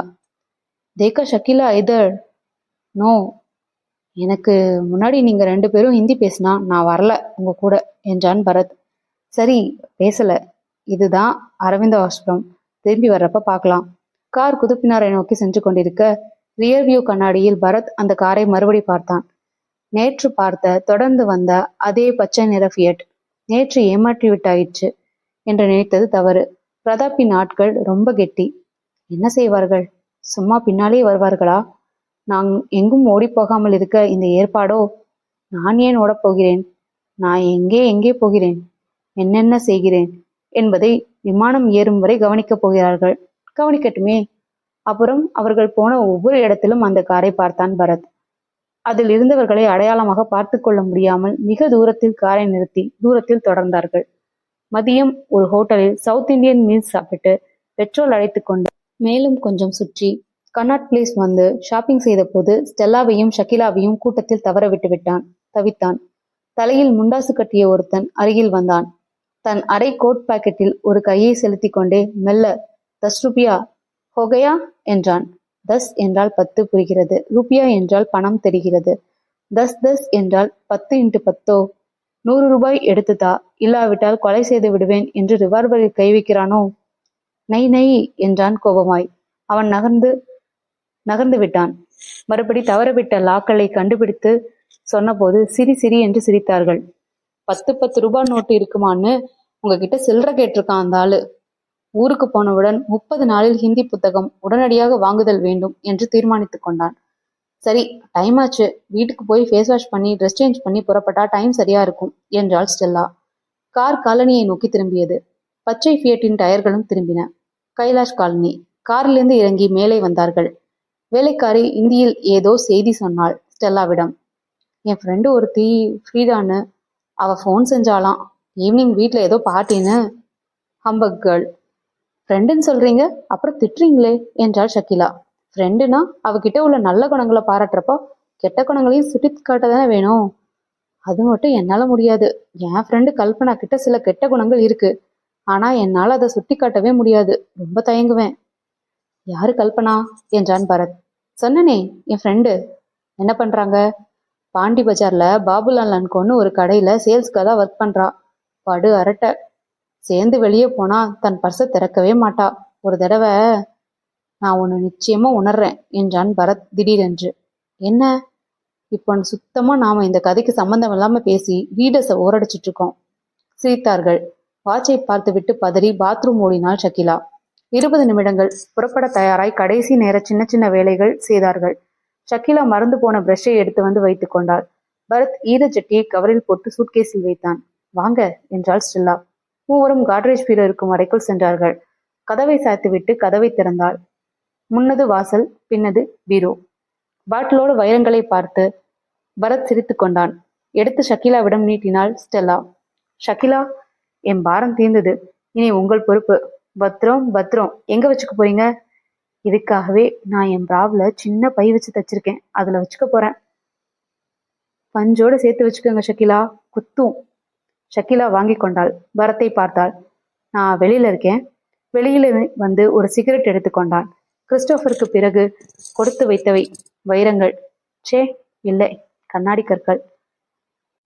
ஷூ எடுத்து வைத்துக்கொண்டு சாக்ஸ் மாட்டினான். சட்டையில் மேல் பட்டனை போட்டுக்கொண்டே ஷக்கீலா வெளியே வந்தாள். கிளம்பலாமா? ஜாக்கிரதை பரத் என்றாள் ஸ்டெல்லா. வைரமா ஷக்கீலாவா?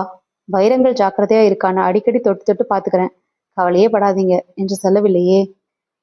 ஏன் ஷகிலா? இதோ புறப்படுறோன்னு உங்க அப்பாவுக்கு போன்ல சொன்னா என்ன? எந்த விதத்திலையும் நம்ம தொடர்பு கொள்ள வேணாம்னு சொல்லியிருக்காரு. நாம போய் அங்க இறங்குனதும் ரிசீவ் பண்ண அப்பா ரெடியா நிப்பார். சரி, கிளம்பலாம். மூவரும் கீழே சுட்கேஸ்களோடு வந்து காரில் அமர்ந்ததும் ஸ்டெல்லா கார் ஓட்டினாள். ஏர்போர்ட்டை நோக்கி ஓடியது கார். அதே போர்ட்டை நோக்கி ஓடியது பச்சை ஃபியட். சொல்ல விட்டு போன, இப்போது சம்பந்தமில்லாத, ஆனால் பின்னால் சம்பந்தமுள்ள ஒரு விஷயம். டெல்லி கேட்டை பார்த்து கொண்டிருக்கும் போது ஒரு ஃபாரினர் எக்ஸ்கியூஸ் மீ என்றான். கையில் கேமரா வைத்துக்கொண்டு 4 அடி தள்ளி நின்று ஷக்கிலாவையும் பரத்தையும் கிளிக்கினான். சுட சுட உடன் ப்ளீஸான கலர் போட்டோவை பரத்திடம் நீட்டிவிட்டு தேங்க்யூ, பியூட்டிஃபுல் கப்பல் என்றான். மை காட் என்றான் பரத். என் கடவுளே என்றாள் ஷக்கிலா. சிரித்தார்கள் மூவரும். விமான நிலையத்தில் இரைச்சலாய் இருந்தது. பணக்கார யாரோக்கள் உறவிக் கொண்டிருந்தார்கள். ஒரு காதலி ஆழமாய் முத்தம் கொடுத்து விடை பெற்றாள். ஒருவனுக்கு தோள் கொள்ளாமல் மாலைகள் போட்டார்கள். ஸ்டெல்லா விடை பெற்றாள். சோதனையின் போது தன் மணிப்பரிசில் வைத்திருந்த 12 கற்களை தானாக எடுத்து காட்டி, சென்னையில் 24 கற்கள் வாங்கிய பில்லை காட்டி, இங்கே 2 தோழிகளுக்கு தர வாங்கி வந்தேன், ஒருத்தி ஊரில் இல்லை, வெறும் அலங்கார கற்கள் என்று ஆங்கிலத்தில் உரைத்தான். 4 ஆபீசர்கள் கற்களை உற்று பார்த்தார்கள். பின் உள்ளே ஒரு தனியறைக்கு சென்று திரும்பி வந்தது அவனிடமே தலைப்பட்டது. விமானத்தில் ஏறி இருக்கையில் அமர்ந்ததும் பெருமூச்சு விட்டாள் ஷக்கிலா. நல்ல வேலை, தரவோ செக் பண்ணல என்றாள். பொதுவா வித் இந்த நேஷன் அத்தனை ஸ்ட்ரிக்டா பாக்குறது இல்ல. இன்ஃபர்மேஷன் வந்தாலோ சந்தேகம் ஏற்பட்டாலோ தான் கடைசி வரைக்கும் நம்மளை பிரிச்சு பார்ப்பாங்க. வெப்பன்ஸ் எதுவும் இருக்காதுங்கிறதுனால முதல் கண். இதுவரைக்கும் எதுவும் நடக்கல. இனிமே நடந்தாலும் நான் இருக்கேன். விமானம் 10 நிமிடங்களில் விண்ணில் மிதந்தது. சென்னையில் இறங்கினதும் தான் பிரச்சனைகளே துவங்கும் என பரத் நினைத்தான். ஷக்கிலா ஒரு நாவல் எடுத்தாள். பிரதாப் என்னை அநேகமாக விமான நிலையத்தை சந்திக்க திட்டமிட்டிருப்பான். வசந்த கேசவ் 4-5 பேரோடு காத்து கொண்டிருப்பார். இதை தவிர என் ஏற்பாட்டின்படி தோளா தோற்கப் போகிறாய். மெட்ராஸ் விமானம், மெட்ராஸ் விமானம், மெட்ராஸ் விமானம். அத்தியாயம் 12. பெல்ட்டுகள் கட்டி கொண்டார்கள். மின்மினி பூச்சிகளாய் விளக்குகள் மின்னின. இருட்டு தடவிய சென்னை கீழே மீனம்பாக்கத்தில் வரவேற்க வந்த ஏராளமான கார்களில் அந்த நீல அம்பாசிடரில் பிரதாப் சிகரெட் கொடுத்து கொண்டிருந்தான். பெல்ட்டுகளை தளர்த்தி கொண்டார்கள். முகப்பில் நிற்காமல் சற்று தள்ளி கொஞ்சம் ஒதுக்குப்புறமாய் நின்றிருந்த கருப்பு அம்பாசிடரில் விக்ரம் சுயிங்கம் என்று கொண்டிருந்தான். விமானம் வேகம் குறைந்து ரன்வேயில் எல்லை வரை சென்று திரும்பி ஊர்ந்து நின்றது. கதவு திறக்கப்பட்டு ஸ்டெப்ஸ் பொருத்தப்பட்டன. ஷக்கிலா பக்கம் திரும்பி, என்னை விட்டுட்டு ஒரு இன்ச்சு கூட விலகாதீங்க என்றான் சன்னமாய். சரி என்றாள். மார்பை தொட்டு கொண்டாள். பரத் ஒரு சிகரெட் எடுத்துக்கொண்டு லேசாய் பேனாவில் ஒரு புள்ளி வைத்து அடையாளம் செய்த அந்த 2 சிகரெட்டுகளை ஒரு பார்வை பார்த்து கொண்டு பாக்கெட்டில் வைத்து கொண்டான். முன்னால் நடந்தவர்கள் இறங்க பரத்தும் ஷக்கிலா கேசவும் மெதுவாய் ஒவ்வொரு படியாய் விமானத்திலிருந்து இறங்கினார்கள். வாசலை நோக்கி நடந்தார்கள். பிரதாப் காரை ஸ்டார்ட் செய்தான். விக்டர் காரை ஸ்டார்ட் செய்தான். கண்ணாடி கதவை தள்ளிக்கொண்டு வெளியேறும் வழியை அடைந்த போதும் வெயிட்டிங் ஹாலை கடந்த போதும் கூடவே இருந்த ஷக்கிலா கேசவ் கட்டிடத்தின் வெளியே வந்த மறுவினாடி வேகமாய் ஓடினாள். ஷக்கிலா, எங்க ஓடுறீங்க? வேகமாய் ஒரு காரின் கதவு திறந்து கொள்ள தூரத்தில் ஷக்கிலா ஏறுவது தெரிய பின்தொடர்ந்து ஓடிய பரத் காரின் நம்பரை கூட பார்க்க முடியாதபடி தொலைதூரம் ஷக்கிலாவோடு சென்று விட்டிருந்தது கார். திகைப்பில் வியப்பில் நின்று கொண்டிருந்தான் பரத். ஏன் ஓடினாள்? அந்த கார் யாருடையது? வசந்த கேசவன் ஏற்பாடா? மகளுக்கு பிரத்யேகமாய் தரப்பட்ட உத்தரவா? என்னை விட்டுவிட்டு ஏன் அவள் மட்டும்? ஏதும் புரியாமல் பரபரப்பாய் நின்றான். இப்போது என்ன செய்யலாம்? காரில் ஏறலாம். திரும்பினான். அருகில் கார் நின்றிருந்தது. பிரதாப் டிரைவிங் சீட்டில் சிரித்தான். பரத்தின் பக்கத்தில் நின்று 2 வசனம் சொன்னவன் கையில் கர்ச்சீஃபும் அதனடியில் சிறு துப்பாக்கியும் இருந்தன. ஹலோ பரத், ஏறுங்க. ஷக்கிலா ஷக்கிலா வந்து, சரக்கு உங்ககிட்ட தானே இருக்கு. ஆமா, ஆனா ஷக்கிலா. என்ன ஆனா நமக்கு என்ன? Come on get in. தயங்கி ஏறிக்கொண்டான். இந்த திருப்பத்தை அவன் எதிர்பார்க்கவே இல்லை. ஷக்கிலா ஏன் இப்படி நடந்து கொண்டாள்? இது என்ன விசித்திர ஏற்பாடு? வசந்த கேசவுக்கு நான் தேவையில்லையா? பிரதாப்பின் கார் வேகம் எடுக்க பரத் திரும்பி பின் கண்ணாடி வழியாக பார்த்தான். திருப்தியாய் பெருமூச்சு விட்டு கொண்டான். சக்சத்தானே பரத்? போனவன் பரத். தோல்வியே அவன் இனிமேதான் அறிமுகம் செஞ்சுக்கணும். ஷக்கிலா எங்க ஓடுனா தெரியுமா? எங்கே என்றான் ஆர்வமாய். வசந்த கேசவ உயிரோட பார்க்க. வாட் யூ மீன்? நேற்று ஈவினிங்லேருந்து வசந்த கேசவ் மிஸ்ஸிங். கடைசியா வந்த தகவல், அவர் தன் மகளை ஏர்போர்ட்டுக்கு கொண்டு போய் விடுறதுக்காக கார் எடுத்துக்கிட்டு போனார். இந்த நிமிஷம் வரைக்கும் காரும் திரும்பல, அவரும் திரும்பல. ஆனா கார்ல போன ஷக்கிலா மட்டும் உங்க கூட போட்ட பிளான் படி பயணம் செஞ்சு திரும்பி வரா. வந்ததும் உங்களை விட்டுட்டு ஓடுறா. தயாரா நிக்கிற கார்ல ஏறுறா. எல்லாத்தையும் கனெக்ட் பண்ணி பாருங்க.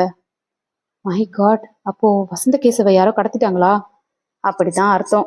வசந்த கேசவ் இங்க ஏர்போர்ட்டுக்கு உங்களை ரிசீவ் பண்ண சொன்னபடி வரலையே. நேத்துல இருந்து காணோம். இப்ப மகள் பயந்து இப்படி எவன் கார்லயோ ஓடுறாளே, என்ன அர்த்தம்?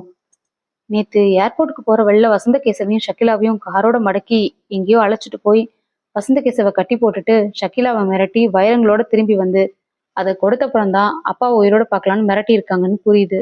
யாரு? யாரா இருந்தா என்ன, இன்னொரு கும்பல் இந்த வைரத்துக்காக. ஆனா நாம தான் முந்திக்கிட்டோமே. ஷக்கிலா அங்க கொடுக்க போறது நான் உங்ககிட்ட கொடுத்த கற்கள், அப்படித்தானே? ஆமா, ஆனா அவங்கள காப்பாத்த வேணாமா? நீங்க ஏன் அழட்டிக்கிறீங்க பரத்? நம்ம நோக்கம் வைரங்கள். இப்போ அவ நம்ம கிட்ட. யார் எப்படி போனா நமக்கு என்ன? கார் பெசன்ட் நகரை நோக்கி ஓடிக்கொண்டிருக்க பரத் மறுபடி திரும்பி பின் கண்ணாடி வழியாக பார்த்தான். திருப்தி அடைந்தான். Very good Rajappa. ஏன் பிரதாப், வசந்த கேசவை காணோன்னு போலீஸ்ல இன்னும் இன்ஃபார்ம் பண்ணலையா? இல்ல, வசந்த கேசவோட சொந்தக்காரன் ஒருத்தன் வீட்டோட இருக்கான். அவன்தான் லவோ லவோன்னு காலையில இருந்து கத்திட்டு இருக்கான். ராத்திரி பூரா வரல, வெளியூர் போறேன்னு சொல்லல, போனும் பண்ணலன்னு என்கிட்ட கேட்டான். என்ன செய்யலாம்னு. அவசரமா ஏதாச்சும் பயணம் வந்திருக்கோம், பொறுத்து இருந்து பார்க்கலான்னு சொன்னேன். ரஸ்கல், கொஞ்சம் கூட பொறுப்பு இல்லாம இந்நேரம் ஷக்கிலா வசந்த கேசவை அடைத்து வைத்திருக்கும் இடத்துக்கு போயிருப்பாள். மார்பிலிருந்து வைரங்கள் என்று சொல்லிக் கொடுப்பாள். அவை போலிகள் என்று உணரும் போது என்ன செய்வார்கள்? 2 பேரையும் துன்புறுத்துவார்களே. எங்கே இருக்கிறார்கள் அவர்கள்? சரியான இக்கட்டு. இப்போது இந்த பிரதாபிடமிருந்த கணக்கை முடித்துக்கொண்டு வெளியேற வேண்டும். வசந்த கேசவை இது போல காணவில்லை என்று கார் நம்பர் விவரங்களுடன் ரிப்போர்ட் செய்து முதலில் காரை தேட சொல்ல வேண்டும். அவர்களை காப்பாற்றியாக வேண்டும். முதலில் பிரதாப். இந்த பரத் இன்னொரு முறை திரும்பி பார்த்தான். கச்சிதமாய் அந்த இரட்டை வெளிச்சங்கள் தொடர்ந்து கொண்டிருந்தன. வாழ்க ராஜப்பா. என்ன பரத், திரும்பி திரும்பி பாக்குறீங்க? ஒரு பயம்தான், நம்ம யாராவது தொடருவாங்களோன்னு. நோனோ, யாரும் தொடர மாட்டாங்க. 5 நிமிடங்களுக்கு பின் பெசன் நகரின் பல சாலைகளுக்குள் திரும்பி திரும்பி ஒரு தனியான பெரிய வீட்டின் வாசலில் நிறுத்தி விளக்கை அணைத்தான் பிரதாப். நாம உள்ள போய் நம்ம செட்டில்மெண்ட் படி முடிச்சுக்கலாம் என்றான். வீட்டிற்குள் வந்தார்கள் பரத், பிரதாப், அந்த இன்னொரு ஆள். உள்ளே 2 தடியன்களும் இன்னொருவரும் இருந்தார்கள். கதவை சாத்தினான் பிரதாப். உட்காருங்க பரத். சோஃபாவில் அமர்ந்தார்கள். டெல்லியில குளிர் ஜாஸ்தியா? ஆமா. ஷகிலா கதவு தப்பா இருந்தாளா? சேச்சே, நான் நல்லவன். புரிஞ்சுக்கிட்டேன். தப்புத்தனமா டெல்லியில எந்த குறுக்கு திட்டமும் போடாம தப்பிச்சு போக நினைக்காம சொன்னபடி நடந்துக்கிட்டீங்க. 4 மணி நேரத்துக்கு ஒரு தடவை போன் வந்துச்சு எனக்கு. சரி, எடுங்க வைரத்தை. 3 லட்சம்? அதோ அந்த பெட்டியில தயாரா எடுத்து வச்சிருக்கேன். தூரத்தில் கருப்பு பெட்டி இருந்தது. பரத் தன் மணிப்பர்சை எடுத்து திறந்து வைரங்களை எடுத்து கொடுத்தான். வெரி குட் என்று வாங்கி இதுவரை கம்மன் இருந்த ஒரு பேண்ட் அணிந்த நம்பரிடம் நீட்டினான். பிரதாப், பாருங்க ராஜ். அவர் கண்ணோடு கண்ணாய் ஒரு சிறிய கண்ணாடியை பொருத்தி கொண்டு பாக்கெட்டிலிருந்து ஒரு சின்ன ஸ்டீல் குச்சி எடுத்து உள்ளங்கையில் கற்களை கட்டிக்கொண்டு ஆராய துவங்கினாள். பாவிகளா. பரத், நீங்களும் ஒரு புத்திசாலி. நான் ஜாக்கிரதையா இருக்க வேணாமா? பரத்துக்கு உதறியது. ராஜப்பா, பாடா சீக்கிரம். அவர் அந்த கற்களை ஒரு சின்ன பேப்பரில் ஜாக்கிரதையாய் கொட்டி ஜாக்கிரதையாய் மடித்து பவ்யமாய் நீட்டினார் பிரதாப்பிடம். என்ன ராஜ் என்றான் பிரதாப். இது நம்ம கொடுத்து அனுப்பினது. வைரங்கள் எங்கேன்னு கேளு. பரத் என்று உடனடியாய் அறைந்தான். உடனடியாய் பாக்கெட்டிலிருந்து கத்தி எடுத்தான். உடனடியாய் அவன் சட்டையின் காலரை பிடித்தான். ஏண்டா, என்கிட்டே விளையாடுறியா? எடுறா ஒரிஜினல. சொல்லு, எங்க வச்சிருக்க? ராஜப்பா, என்னடா பண்ற இவ்வளவு நேரமா? ஷக்கிலா கிட்ட இருக்கு. போய். அந்த பெட்டிக்குள்ள 3 லட்சம் இருக்கிறது உண்மைனா என்கிட்ட வைரங்கள் இருக்கிறது உண்மை. எங்க தெர பெட்டிய? நேரத்தை கடத்த வேண்டும். ராஜப்பா, வாடா. பிரதாப் தடுமாறினான். பின் சுதாரித்தான். ஆமா, பெட்டியில பணம் இல்ல. ஆனாலும் வைரத்தை இழக்க போறதில்ல. சொல்லு, எங்க வச்சிருக்க? சொல்லலைன்னா உன்னை கொல்லுவேன். கொன்னுட்டா நோ யூஸ். வைரம் இருக்கிற இடத்த எப்படி தெரிஞ்சுக்குவ? ராஜப்பா, என்ன ஆச்சு? கார் பிரேக் டவுனா? எப்படி தெரிஞ்சுக்கிறதுன்னு எனக்கு தெரியும். டேய், கட்டுங்கடா இவனை. கட்ட வந்த 2 பேரும் உதைப்பட்டார்கள். ஊர் உருவாகும் இடத்தில் தயாரானான் பரத் அந்த சண்டைக்கு. ஆனால் இப்போது பிரதாப்பின் கையில் சைலன்சர் பொருத்தப்பட்ட துப்பாக்கி இருந்தது. எங்க, கொஞ்சம் கராத்தை டெமான்ஸ்ட்ரேட் பண்ணி காமி. எனக்கு அதெல்லாம் தெரியாது. இந்த விரலால இப்படி ட்ரிக்கர் அழுத்ததான் தெரியும். குவிக் என்று பரத்தின் அருகாக பாய்ந்து எதிர் சுவரில் இருந்த ஒரு படத்தின் கண்ணாடியை ஸ்லுங் என உடைத்தது குண்டு. எடு, எடுடா, என்ன மிருகமாக்காத. எடு. குரலில் உஷ்ணமும் கண்களில் சிவப்பும் ஏறியது. நெருங்கினான். ராஜப்பா, வந்து தொலைடா, உன்னை நம்பித்தான் துப்பாக்கி முனையில நிக்கிறேன். கொடுத்துடுறேன் என்றான். குட், எடு. பரத் தன் பெல்ட்டை கழற்றி ஜிப்பை இழுத்து அந்த வைரங்களை கொடுத்தான். ஹஹா என்று சிரித்தான் பிரதாப். என்னை ஏமாத்த முடியாது பரத். அதை முட்டாள் ராஜிடம் காண்பிக்காமல் பாக்கெட்டுக்குள் போட்டுக்கொண்டு மறுபடி துப்பாக்கியை உயர்த்தினான். இப்போ எனக்கு பரத் தேவையில்லை. அடப்பாவி. கதவு தட்டப்பட்டது வேகமாக. யாரது என்றான் கத்தலாய். நான் தாண்டா பிரதாப். கதவை திறந்தான் நெற்றியில் கேள்விக்குறியோடு. நுழைந்தவுடன் அவன் கையிலிருந்து துப்பாக்கியை கீழே தட்டிவிட்டான் ராஜப்பா. கூட வந்த மஃப்டி கான்ஸ்டபிள்கள் விறுவிறுப்பாய் கடமையை ஆற்றினார்கள். திகைத்தான் பிரதாப். இன்னும் ஒரு நிமிஷம் தாமதிச்சிருந்தா நீ லேட் பரத்தை தான் பார்த்திருப்ப என்றான் பரத். பிரதாப் அண்ட் கோ காரில் ஏற்றப்பட்டது. பிரதாப்பின் காரில். உன்கிட்ட நான் சொன்ன மாதிரியே நடந்துருச்சு. பட் ராஜப்பா, இப்ப இன்னொரு பெரிய பிரச்சனை இருக்கு. ஷக்கீலாவை இன்னொரு கும்பல் கடத்திட்டு போயிருக்கு. வசந்த கேசவியும் நேத்துல இருந்து அந்த கும்பல் அடைச்சு வச்சிருக்கு. ஏர்போர்ட்ல உன்னோட வந்த அந்த பொண்ணு திடீர்னு ஓடி போய் கிளம்பிக்கிட்டு இருந்த ஒரு கார்ல ஏறினதை நான் பார்த்தேன். நீ என்கிட்ட சொன்னது ஏர்போர்ட்ல இருந்து எங்க 2 பேரையும் மஃப்டியில 4-5 பேரோட ஃபாலோ பண்ணணும்னு. நான் அந்த பொண்ணு ஏறி போன காரை துரத்தலாம்னு நினைச்சப்போ நீ இவனோட கார்ல ஏறினப்போ ஒரு கான்ஸ்டபிளை மட்டும் இறக்கி விட்டு அந்த ஷக்கீலா போன கார் நம்பரை டிராஃபிக் சார்ஜன்ஸ்க்கு இன்ஃபார்ம் பண்ண சொல்லி மடக்க ஏற்பாடு பண்ணியிருக்கேன். ஜீப்லேயே வந்திருந்தா நானே வயர்லெஸ்ல இன்ஃபார்ம் பண்ணியிருப்பேன். கொஞ்சம் கஷ்டம்தான். இந்த ராத்திரியில அந்த காரு எங்கேயோ போயிருக்கோம் என்றார் இன்ஸ்பெக்டர் ராஜப்பா கழுத்தில் முப்பல சுற்றி இருந்தார். இப்போ என்ன செய்யலாம்? நாம முதல்ல வசந்த கேசவ் வீட்டுக்கு போகலாம். பரத், இப்போ மணி 10. பசிக்கலையே உனக்கு? அதெல்லாம் அப்புறம், ஒரு நிமிஷம் இரு என்று ராஜப்பா ஏஎஸ்ஐயிடம் விவரங்களை கூறி பிரதாப் கும்பலை அனுப்பி வைத்தார். 2 கான்ஸ்டபிள்கள் ஏஎஸ்ஐயுடன் சென்றுவிட இன்னும் 2 நின்றார்கள். இன்ஸ்பெக்டர் எடுத்து வந்த அம்பாசிடரில் பரத் மற்றும் அந்த 2 கான்ஸ்டபிள்களும் ஏஎஸ்ஐயிடம் விவரங்களை கூறி பிரதாப் கும்பலை அனுப்பி வைத்தார்கள். 2 கான்ஸ்டபிள்களும் ஏறிக்கொள்ள கார் கிளம்பியது. டைமண்ட் சேஃபா வச்சிருக்கியா பரத்? வச்சிருக்கேன். ஒரு சிகரெட் கொடு. அது மட்டும் மாட்டேன். அத்தியாயம் 13. வசந்த கேசவின் பங்களா. பங்களா பெரிதாய் இருந்தது. வாசலில் கூண்டு கூர்க்கா போன்ற சமாச்சாரங்கள் இல்லை. போர்ட்டிகோ மட்டும் அடியில் கல்யாணமே நடத்தலாம் போல அகலமாய் இருந்தது. இன்ஸ்பெக்டரின் கார் நுழைந்ததுமே கட்டி போடப்பட்டிருந்த ஒரு நாய் சின்னதாய் குறைப்பை தந்துவிட்டு மீண்டும் உறங்கியது. திறந்தவன் இளைஞனாய் இருந்தான். முகத்தில் பதட்டம், பயம், பரபரப்பு இவற்றோடு கேள்விக்குறியும் வைத்திருந்தான். யாரு என்றான். போலீஸ். மிஸ்டர் வசந்தகேசவங்க? நேத்துல இருந்து காணாங்க. கார் எடுத்துக்கிட்டு ஏரோட்ரமுக்கு போனவரை இது வரைக்கும் காணலைங்க. நாளைக்கும் காலம்பரை வரைக்கும் பார்த்துட்டு ரிப்போர்ட் கொடுக்கலான்னு இருந்தேன். நீங்க யாரு? அவருக்கு சொந்தம். ரவிலால். 6 வருஷமா இங்கதான் இருக்கேன். உள்ளே வாங்க. என்ன விஷயம்? உள்ள வந்தார்கள். 2 டீமே உள்ளே விட்டு ஃபுட்பால் விளையாட சொல்லலாம் போல இருந்தது ஹால். தலையெல்லாம் பூவாய் மொசைக். பெரிய பெரிய சோஃபாக்கள். அமர்ந்தார்கள். நேத்து அவர் எடுத்துக்கிட்டு போன கார் நம்பர் என்ன? TMO 6634. ராஜப்பா எழுதி கொண்டார். கலர், மாடல் எல்லாம் கேட்டு எழுதி கொண்டார். யாராச்சும் ஃபோன் பண்ணாங்களா அவர் விசாரிச்சு. வியாபாரத்துல உள்ளவங்க நிறைய பேர் பண்ணாங்க சார். ஆனா இப்போ 1/2 மணி நேரத்துக்கு முன்னாடி ஒரு தடவை ஒரு ஃபோன் வந்துச்சு சார். பரத் அங்க இருக்காரான்னு கேட்டாங்க. அட, யாரு என்றான் பரத். யாருன்னு சொல்லல. ராஜப்பா, எனக்கு புரியுது. என்ன என்றார் ராஜப்பா. என்கிட்ட ஒரிஜினல் இருக்கு இல்லையா? என்னை அவங்க கான்டாக்ட் பண்ணி தானே ஆகணும். என் வீட்டுக்கு ட்ரை பண்ணியிருப்பாங்க. மறுபடியும் இங்க ட்ரை பண்ணியிருக்காங்க. மறுபடியும் கூப்பிடுவாங்கன்னு நினைக்கிறேன். வசந்த கேசவை கடத்தினவங்கன்னு நினைக்கிறேன்யா. மாமாவை கடத்திட்டாங்களா? ஆ, கத்தாத மிஸ்டர். வசந்த கேசவோட போட்டோ இருக்கா? அடுத்த ஹால்ல சுவர்ல இருக்கு. வேற ஆல்பம் ஏதாவது இருக்கா? தெரியலங்க. எங்க அந்த போட்டோவை பார்க்கலாம்? அதுக்கு முன்னாடி நான் ஃபோன் பண்ணணும் என்று காரை பற்றி குறித்த விவரங்களோடு போன் இருந்த பகுதியை நோக்கி சென்று டயல் செய்ய ஆரம்பித்தார் ராஜப்பா. 3 போன்கள் செய்துவிட்டு வந்து பார்க்கலாமா என்றார். பெரிய ஹாலில் பாதி சைஸில் இருந்தது அடுத்த ஹால். ஒரு பக்க சுவர் முழுக்க சைஸில் நிறைய படங்கள் இருந்தன. வசந்த கேசவன் படத்தை சுட்டிக்காட்டி இவர்தான் மாமா என்று விட்டு அடுத்ததாக இருந்த ஒரு பெண்ணின் படத்தை காட்டி இதுதான் மாமாவோட பொண்ணு ஷக்கீலா கேசவ். பரத் அதிர்ந்தான். என்ன சொன்னீங்க? இவங்க தான் ஷக்கீலாவா? விளையாடுறீங்களா? இதுல விளையாட என்ன சார் இருக்கு? அவருக்கு ஒரே ஒரு பொண்ணுதான். இதுதான் ஷக்கீலா என்றான் அழுத்தமாய் அவன். பரத்திற்கு அந்த ஹால், அடுத்த ஹால், அடுத்த தெரு, ஊர், நாடு, உலகம் எல்லாம் சுற்றியது. மை காட், என்னோட பயணம் செய்தவள் இவள் இல்ல. ராஜப்பா, நான் நல்லா ஏமாந்துட்டேன். என் கூட வந்தது, பேசினது, கார்ல ஏறினது, திரும்பி ஓடினது எல்லாம் இவ இல்ல. அப்புறம்? என்னை எதுவும் கேட்காத. சுத்தமா ஏமாந்திருக்கேனா? ஷக்கிலாவை நான் பார்த்ததில்ல. ஏரோப்ளேன்ல பக்கத்து சீட்ல தான் அறிமுகம்னு வசந்த கேசவ் சொன்னப்போ அவரோட பிளானை நினைச்சு வியந்து சரின்னுட்டேன். ரெட் பைஜாமான்னாரு. தன்னை ஷக்கிலா கேசவ்னு அறிமுகம் செஞ்சுக்கிட்ட ரெட் பைஜாமாவே ஷக்கிலானே நம்பிட்டேன். ரொம்ப அழகா தயார் பண்ணி அனுப்பியிருக்காங்க. இடியட்ஸ். பிரதாப்பை மட்டும்தான் நான் பார்த்தது பேசினது. இன்னொரு கும்பல் சைலண்டா ஒர்க் பண்ணியிருக்காங்க. நானும் ஷக்கிலாவும் இந்த பயணம் போயிட்டு வர்றத சுத்தமா தெரிஞ்சிருக்கு. ஷக்கிலா கேசவை பத்தி நல்லா போதிச்சு ஒருத்திய தயார் பண்ணி ரெடியா வச்சுக்கிட்டு வசந்த கேசவ் ஏற்பாட்டுக்கு போனப்போ மறிச்சு எங்கேயோ கொண்டு போய் அப்பா மகள் 2 பேரையும் அடைச்சு வச்சுட்டாங்க.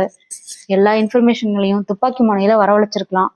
போலி ஷக்கிலாவை ஏர்போர்ட்ல என்னை சந்திக்க விட்டு என்னோட பயணம் செய்ய விட்டு, ஓ ஸ்டெல்லா, அவளை பார்த்தது இல்லைங்கிறது எவ்வளோ பெரிய சௌகரியம். அட்லாஸ்ட் என்னை நல்லா ஏமாத்திட்டாங்கடா என்று கைகளால் சுவற்றில் ஓங்கி குத்தினான் பரத். ஐ ஐ சி பரத், இப்ப என்ன டைமண்ட்ஸ் உங்ககிட்ட தானே இருக்கு, ஆனா சரியா ஏமாளியாக்கியிருக்காங்களே. நீ அப்புறம் ஆத்திரப்படலாம் பரத். இப்ப முக்கியமானவ வசந்த கேசவையும் ஷகிலாவையும் காப்பாத்துறது. கார் நம்பரை இன்ஃபார்ம் பண்ணி தேட சொல்லிட்டேன். இது கஷ்டம், யோசி என்ன பண்ணலாம் என்று ராஜப்பா சொன்னபோது டெலிஃபோன். ரவிலால் போன் எடுத்தான், பேசினான், பொத்திக்கொண்டான். பரத் இருக்காரான்னு அதே குரல் மறுபடி. என்ன சொல்லட்டும்? இருக்காருன்னு சொல்லுங்க. இருக்காரு நீட்டினான். பேச சொல்றாங்க. பரத். ஹலோ பரத் என்றான்.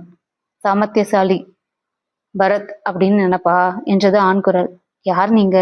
உன்னோடு நான் அனுப்பின என் ஆளை கண்ணாடி கல்ல கொண்டாந்து தந்துட்டு மூஞ்சி பூரா அற வாங்கி அழுறா. அவ ஏமாத்தலன்னு தெரியுது. நீதான் எடுத்து மாத்திருக்கணும். சொல்லு, அப்பாவும் மகளும் உயிரோட வேணுமா வேணாமா? அவசரப்பட்டாத. வேணும் வேணும். உன்கிட்ட வைரங்கள் இருக்கு? ஆமா. நான் ரொம்ப தீவிரமா சிந்திச்சு திட்டம் போட்டா நீ குறுக்க புகுந்து தட்டிக்கிட்டு போலான்னு பாக்குறியே. வசந்த கேசவ் பேச விரும்புறார், பேசு. ஹலோ பரத் என்றார் வசந்த கேசவ். குரல் நைந்திருந்தது. என்ன சார், எந்த இடத்துல இருக்கீங்க? மா, கையும் முறுக்காத. சொல்லல பரத், அந்த வைரங்களை இவன் சொல்ற மாதிரி ஒப்படைச்சிடு, இல்லைன்னா எங்களை கொன்னுடுவான். நாங்க இங்க. அவரிடமிருந்து ரிசீவர் பறிக்கப்பட்டு முதல் ஆள் மறுபடி பேசினான். பரத், புரிஞ்சுக்கிட்டியா அவங்க எந்த நிலையில இருக்காங்கன்னு? புரியுது. அப்ப நீ என்ன செய்யற? காலையில 10 மணிக்கு மாம்பழம் வர ஸ்டேஷன் கிட்ட இருக்கிற சப்தகிரி புக் டெப்போ கிட்ட நிக்கிற. வைரங்களை ஒரு நெருப்பு பெட்டியில போட்டு ரெடியா வச்சிருக்கிற. பரத் பிரதர், நெருப்பு பெட்டி தாங்கன்னு கேக்குறவங்க கிட்ட ஒப்படைக்கணும். போலீஸ் கிட்ட போனாலும் வைரம் வாங்க வர வரை அவங்கிட்ட உன் மூளையை காட்டி விளையாண்டாலும் நஷ்டம் உனக்கு தான். சரியா? 1/2 மணி நேரத்துல அவன் திரும்பி வரணும் என்கிட்ட. வரலன்னா இங்க 2 தடவை டுமில் டுமில். உன்கிட்ட வாங்க வரவன் ஒருத்தன், அவனை கண்காணிக்க 10 பேர். என்கிட்ட வாலாட்ட வேணாம். என்னை பிடிக்கணும்னு முயன்றா இங்க 2 உயிர் அனாவசியமா போயிடும். மாம்பழம், 10 மணி, நெருப்பு பெட்டி வச்சிடு. இரத்த நாளங்களில் உஷ்ணங்கள். ரத்தம் பாய போனை வைத்தான் பரத். ராஜப்பாவிடம் சொன்னான். நோ ராஜப்பா, இதை நான் விட போறதில்ல. சரியான வடிகட்டின முட்டாளாக்கியிருக்கான் என்ன. இப்போ மணி 11. காலைல 10 மணிக்கு வர சொல்றான் மாம்பழத்துக்கு. 11 மணி நேரம் இருக்கு எனக்கு. எப்படியாச்சும் அதுக்கு முன்னாடி அவனை கேட்ச் பண்ணணும். How is it possible? வேற யோசிக்கலாம் பரத். நாளைக்கு 10 மணிக்கு உங்ககிட்ட வைரம் வாங்க வரவனை வச்சுதான் பிடிக்கணும். Not so easy. அவன் 1/2 மணியில திரும்பி ஆகணும். 2வது, அவனை வேற அவனோட ஆட்கள் கவனிச்சுக்கிட்டு இருப்பாங்க. இல்ல பரத், இந்த லைன்ல தான் திங்க் பண்ணணும். I have to consult deputy commissioner now. வேற வழி இல்லையா ராஜப்பா? நீ ஏன் சொல்லு. இன்னொரு தடவை அவன் போன்ல பேச மாட்டான். பேசினா கால் ட்ரேஸ் அவுட் பண்ண முடியலாம். அப்போ கூட அது நிச்சயமா முடியக்கூடிய காரணம் இல்லை. நீ உன் வீட்டுக்கு போ. நான் டெப்டி கமிஷனர் கன்சல்ட் பண்ணிட்டு ஷக்கிலா ஏறி போன காரை கண்டுபிடிச்சாங்களான்னு தெரிஞ்சுக்கிட்டு உனக்கு காலையில 6 மணிக்கு ஃபோன் பண்றேன். இல்லை நான் நேர்ல வரேன்.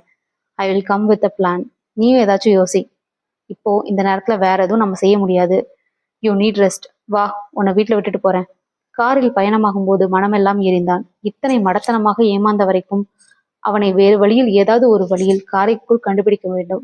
முடியுமா? எப்படி எப்படி? அத்தியாயம் 14. பரத்தின் வீட்டு வாசலில் இறக்கிவிட்டு ராஜப்பா கிளம்பினார். குழப்பமாய் காலிங் பெல்லை அழுத்தினான். ஹூ இஸ் இட் என்றது பெண் குரல். அட, சுசீலாவின் குரல். பரத் என்றான். ஹார்லிக்ஸோடு வந்தாள் சுசீலா. பளீரென்று வெண்மையாய் உள்ளாடை மின்னியது. கன்னத்தில் லேசாய் 2-3 பருக்கள் பிறந்திருந்தன. என்ன விசேஷம் சுசி? ஒரு இன்டர்வியூ. எப்போ? நாளன்னைக்கு. சரி, இப்போ உட்காரு, கேளு. அன்னைக்கு ஒரு டிராமா டிக்கெட் எனக்கு வந்துச்சா? நான் போனேனா இப்படியாக நான் ஏமாந்துட்டேன். வெக்கமா இல்ல? ஒரு பொட்டை ஏமாத்திருக்கா.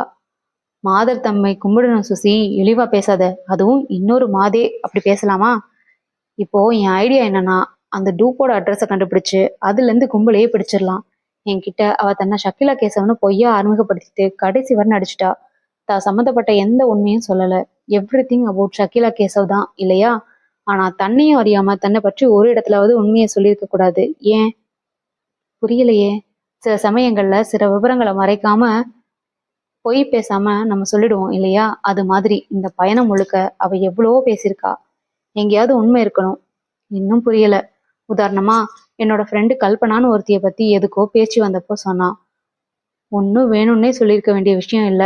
அந்த கல்பனா என்ன பண்றான்னு கேட்டப்போ பாண்டி பஜார்ல பாப்புலர் அண்ட் கோன்னு ஒரு கடையில சேல்ஸ்காலா இருக்கிறதா சொன்னான். இதுவும் எதேச்சியா தற்செயலா அவள் சொன்ன உண்மைங்கிறது இப்போ என் நினைப்பு. ஏதாவது ஒரு வழியில நாம இறங்கிதான் ஆகணும். உனக்கு தூக்கம் வருதா சுசி? போயிடுச்சு. Very good. அப்போ ட்ரெஸ் மாத்திக்கிட்டு கிளம்பு. What is your plan Bharat?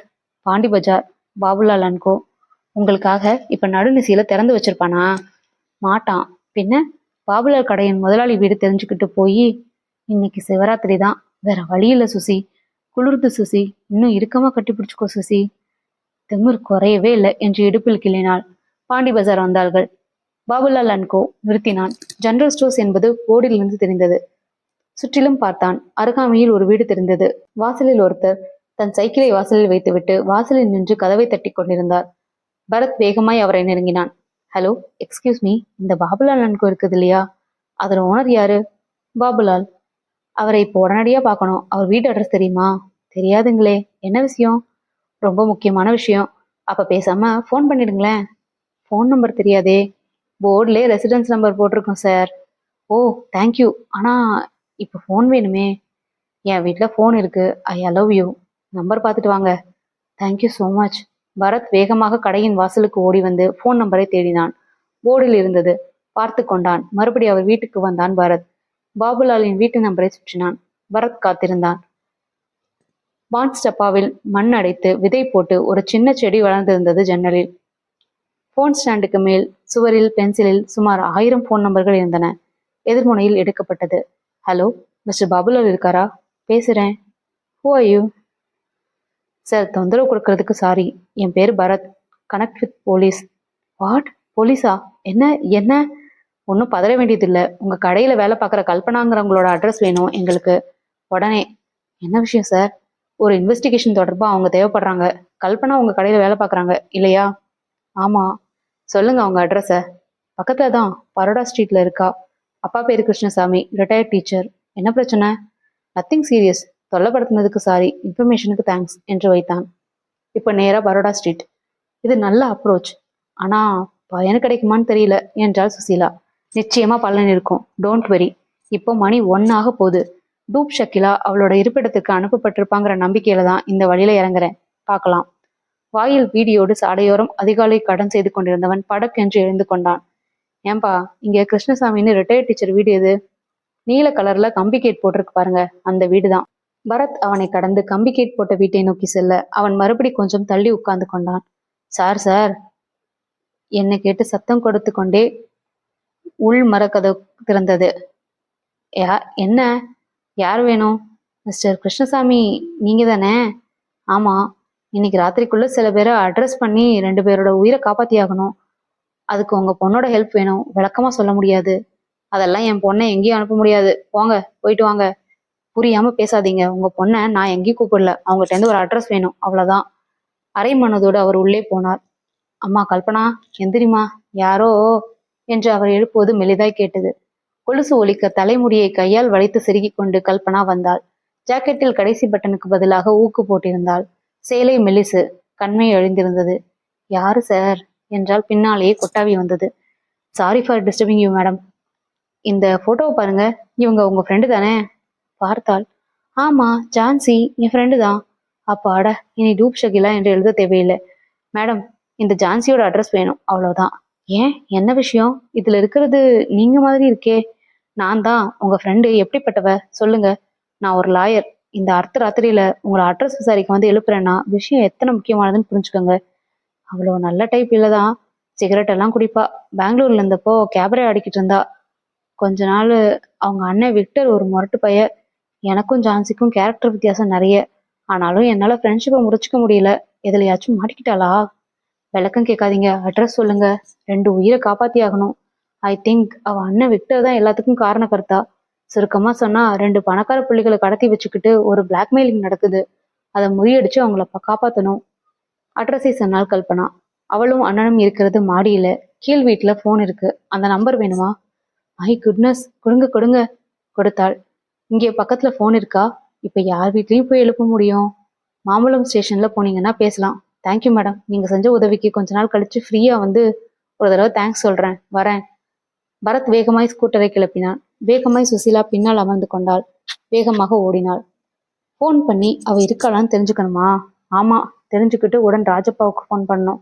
Station வந்தார்கள். பரத் பரபரப்பாய் போன் எடுத்து டயல் செய்தான்.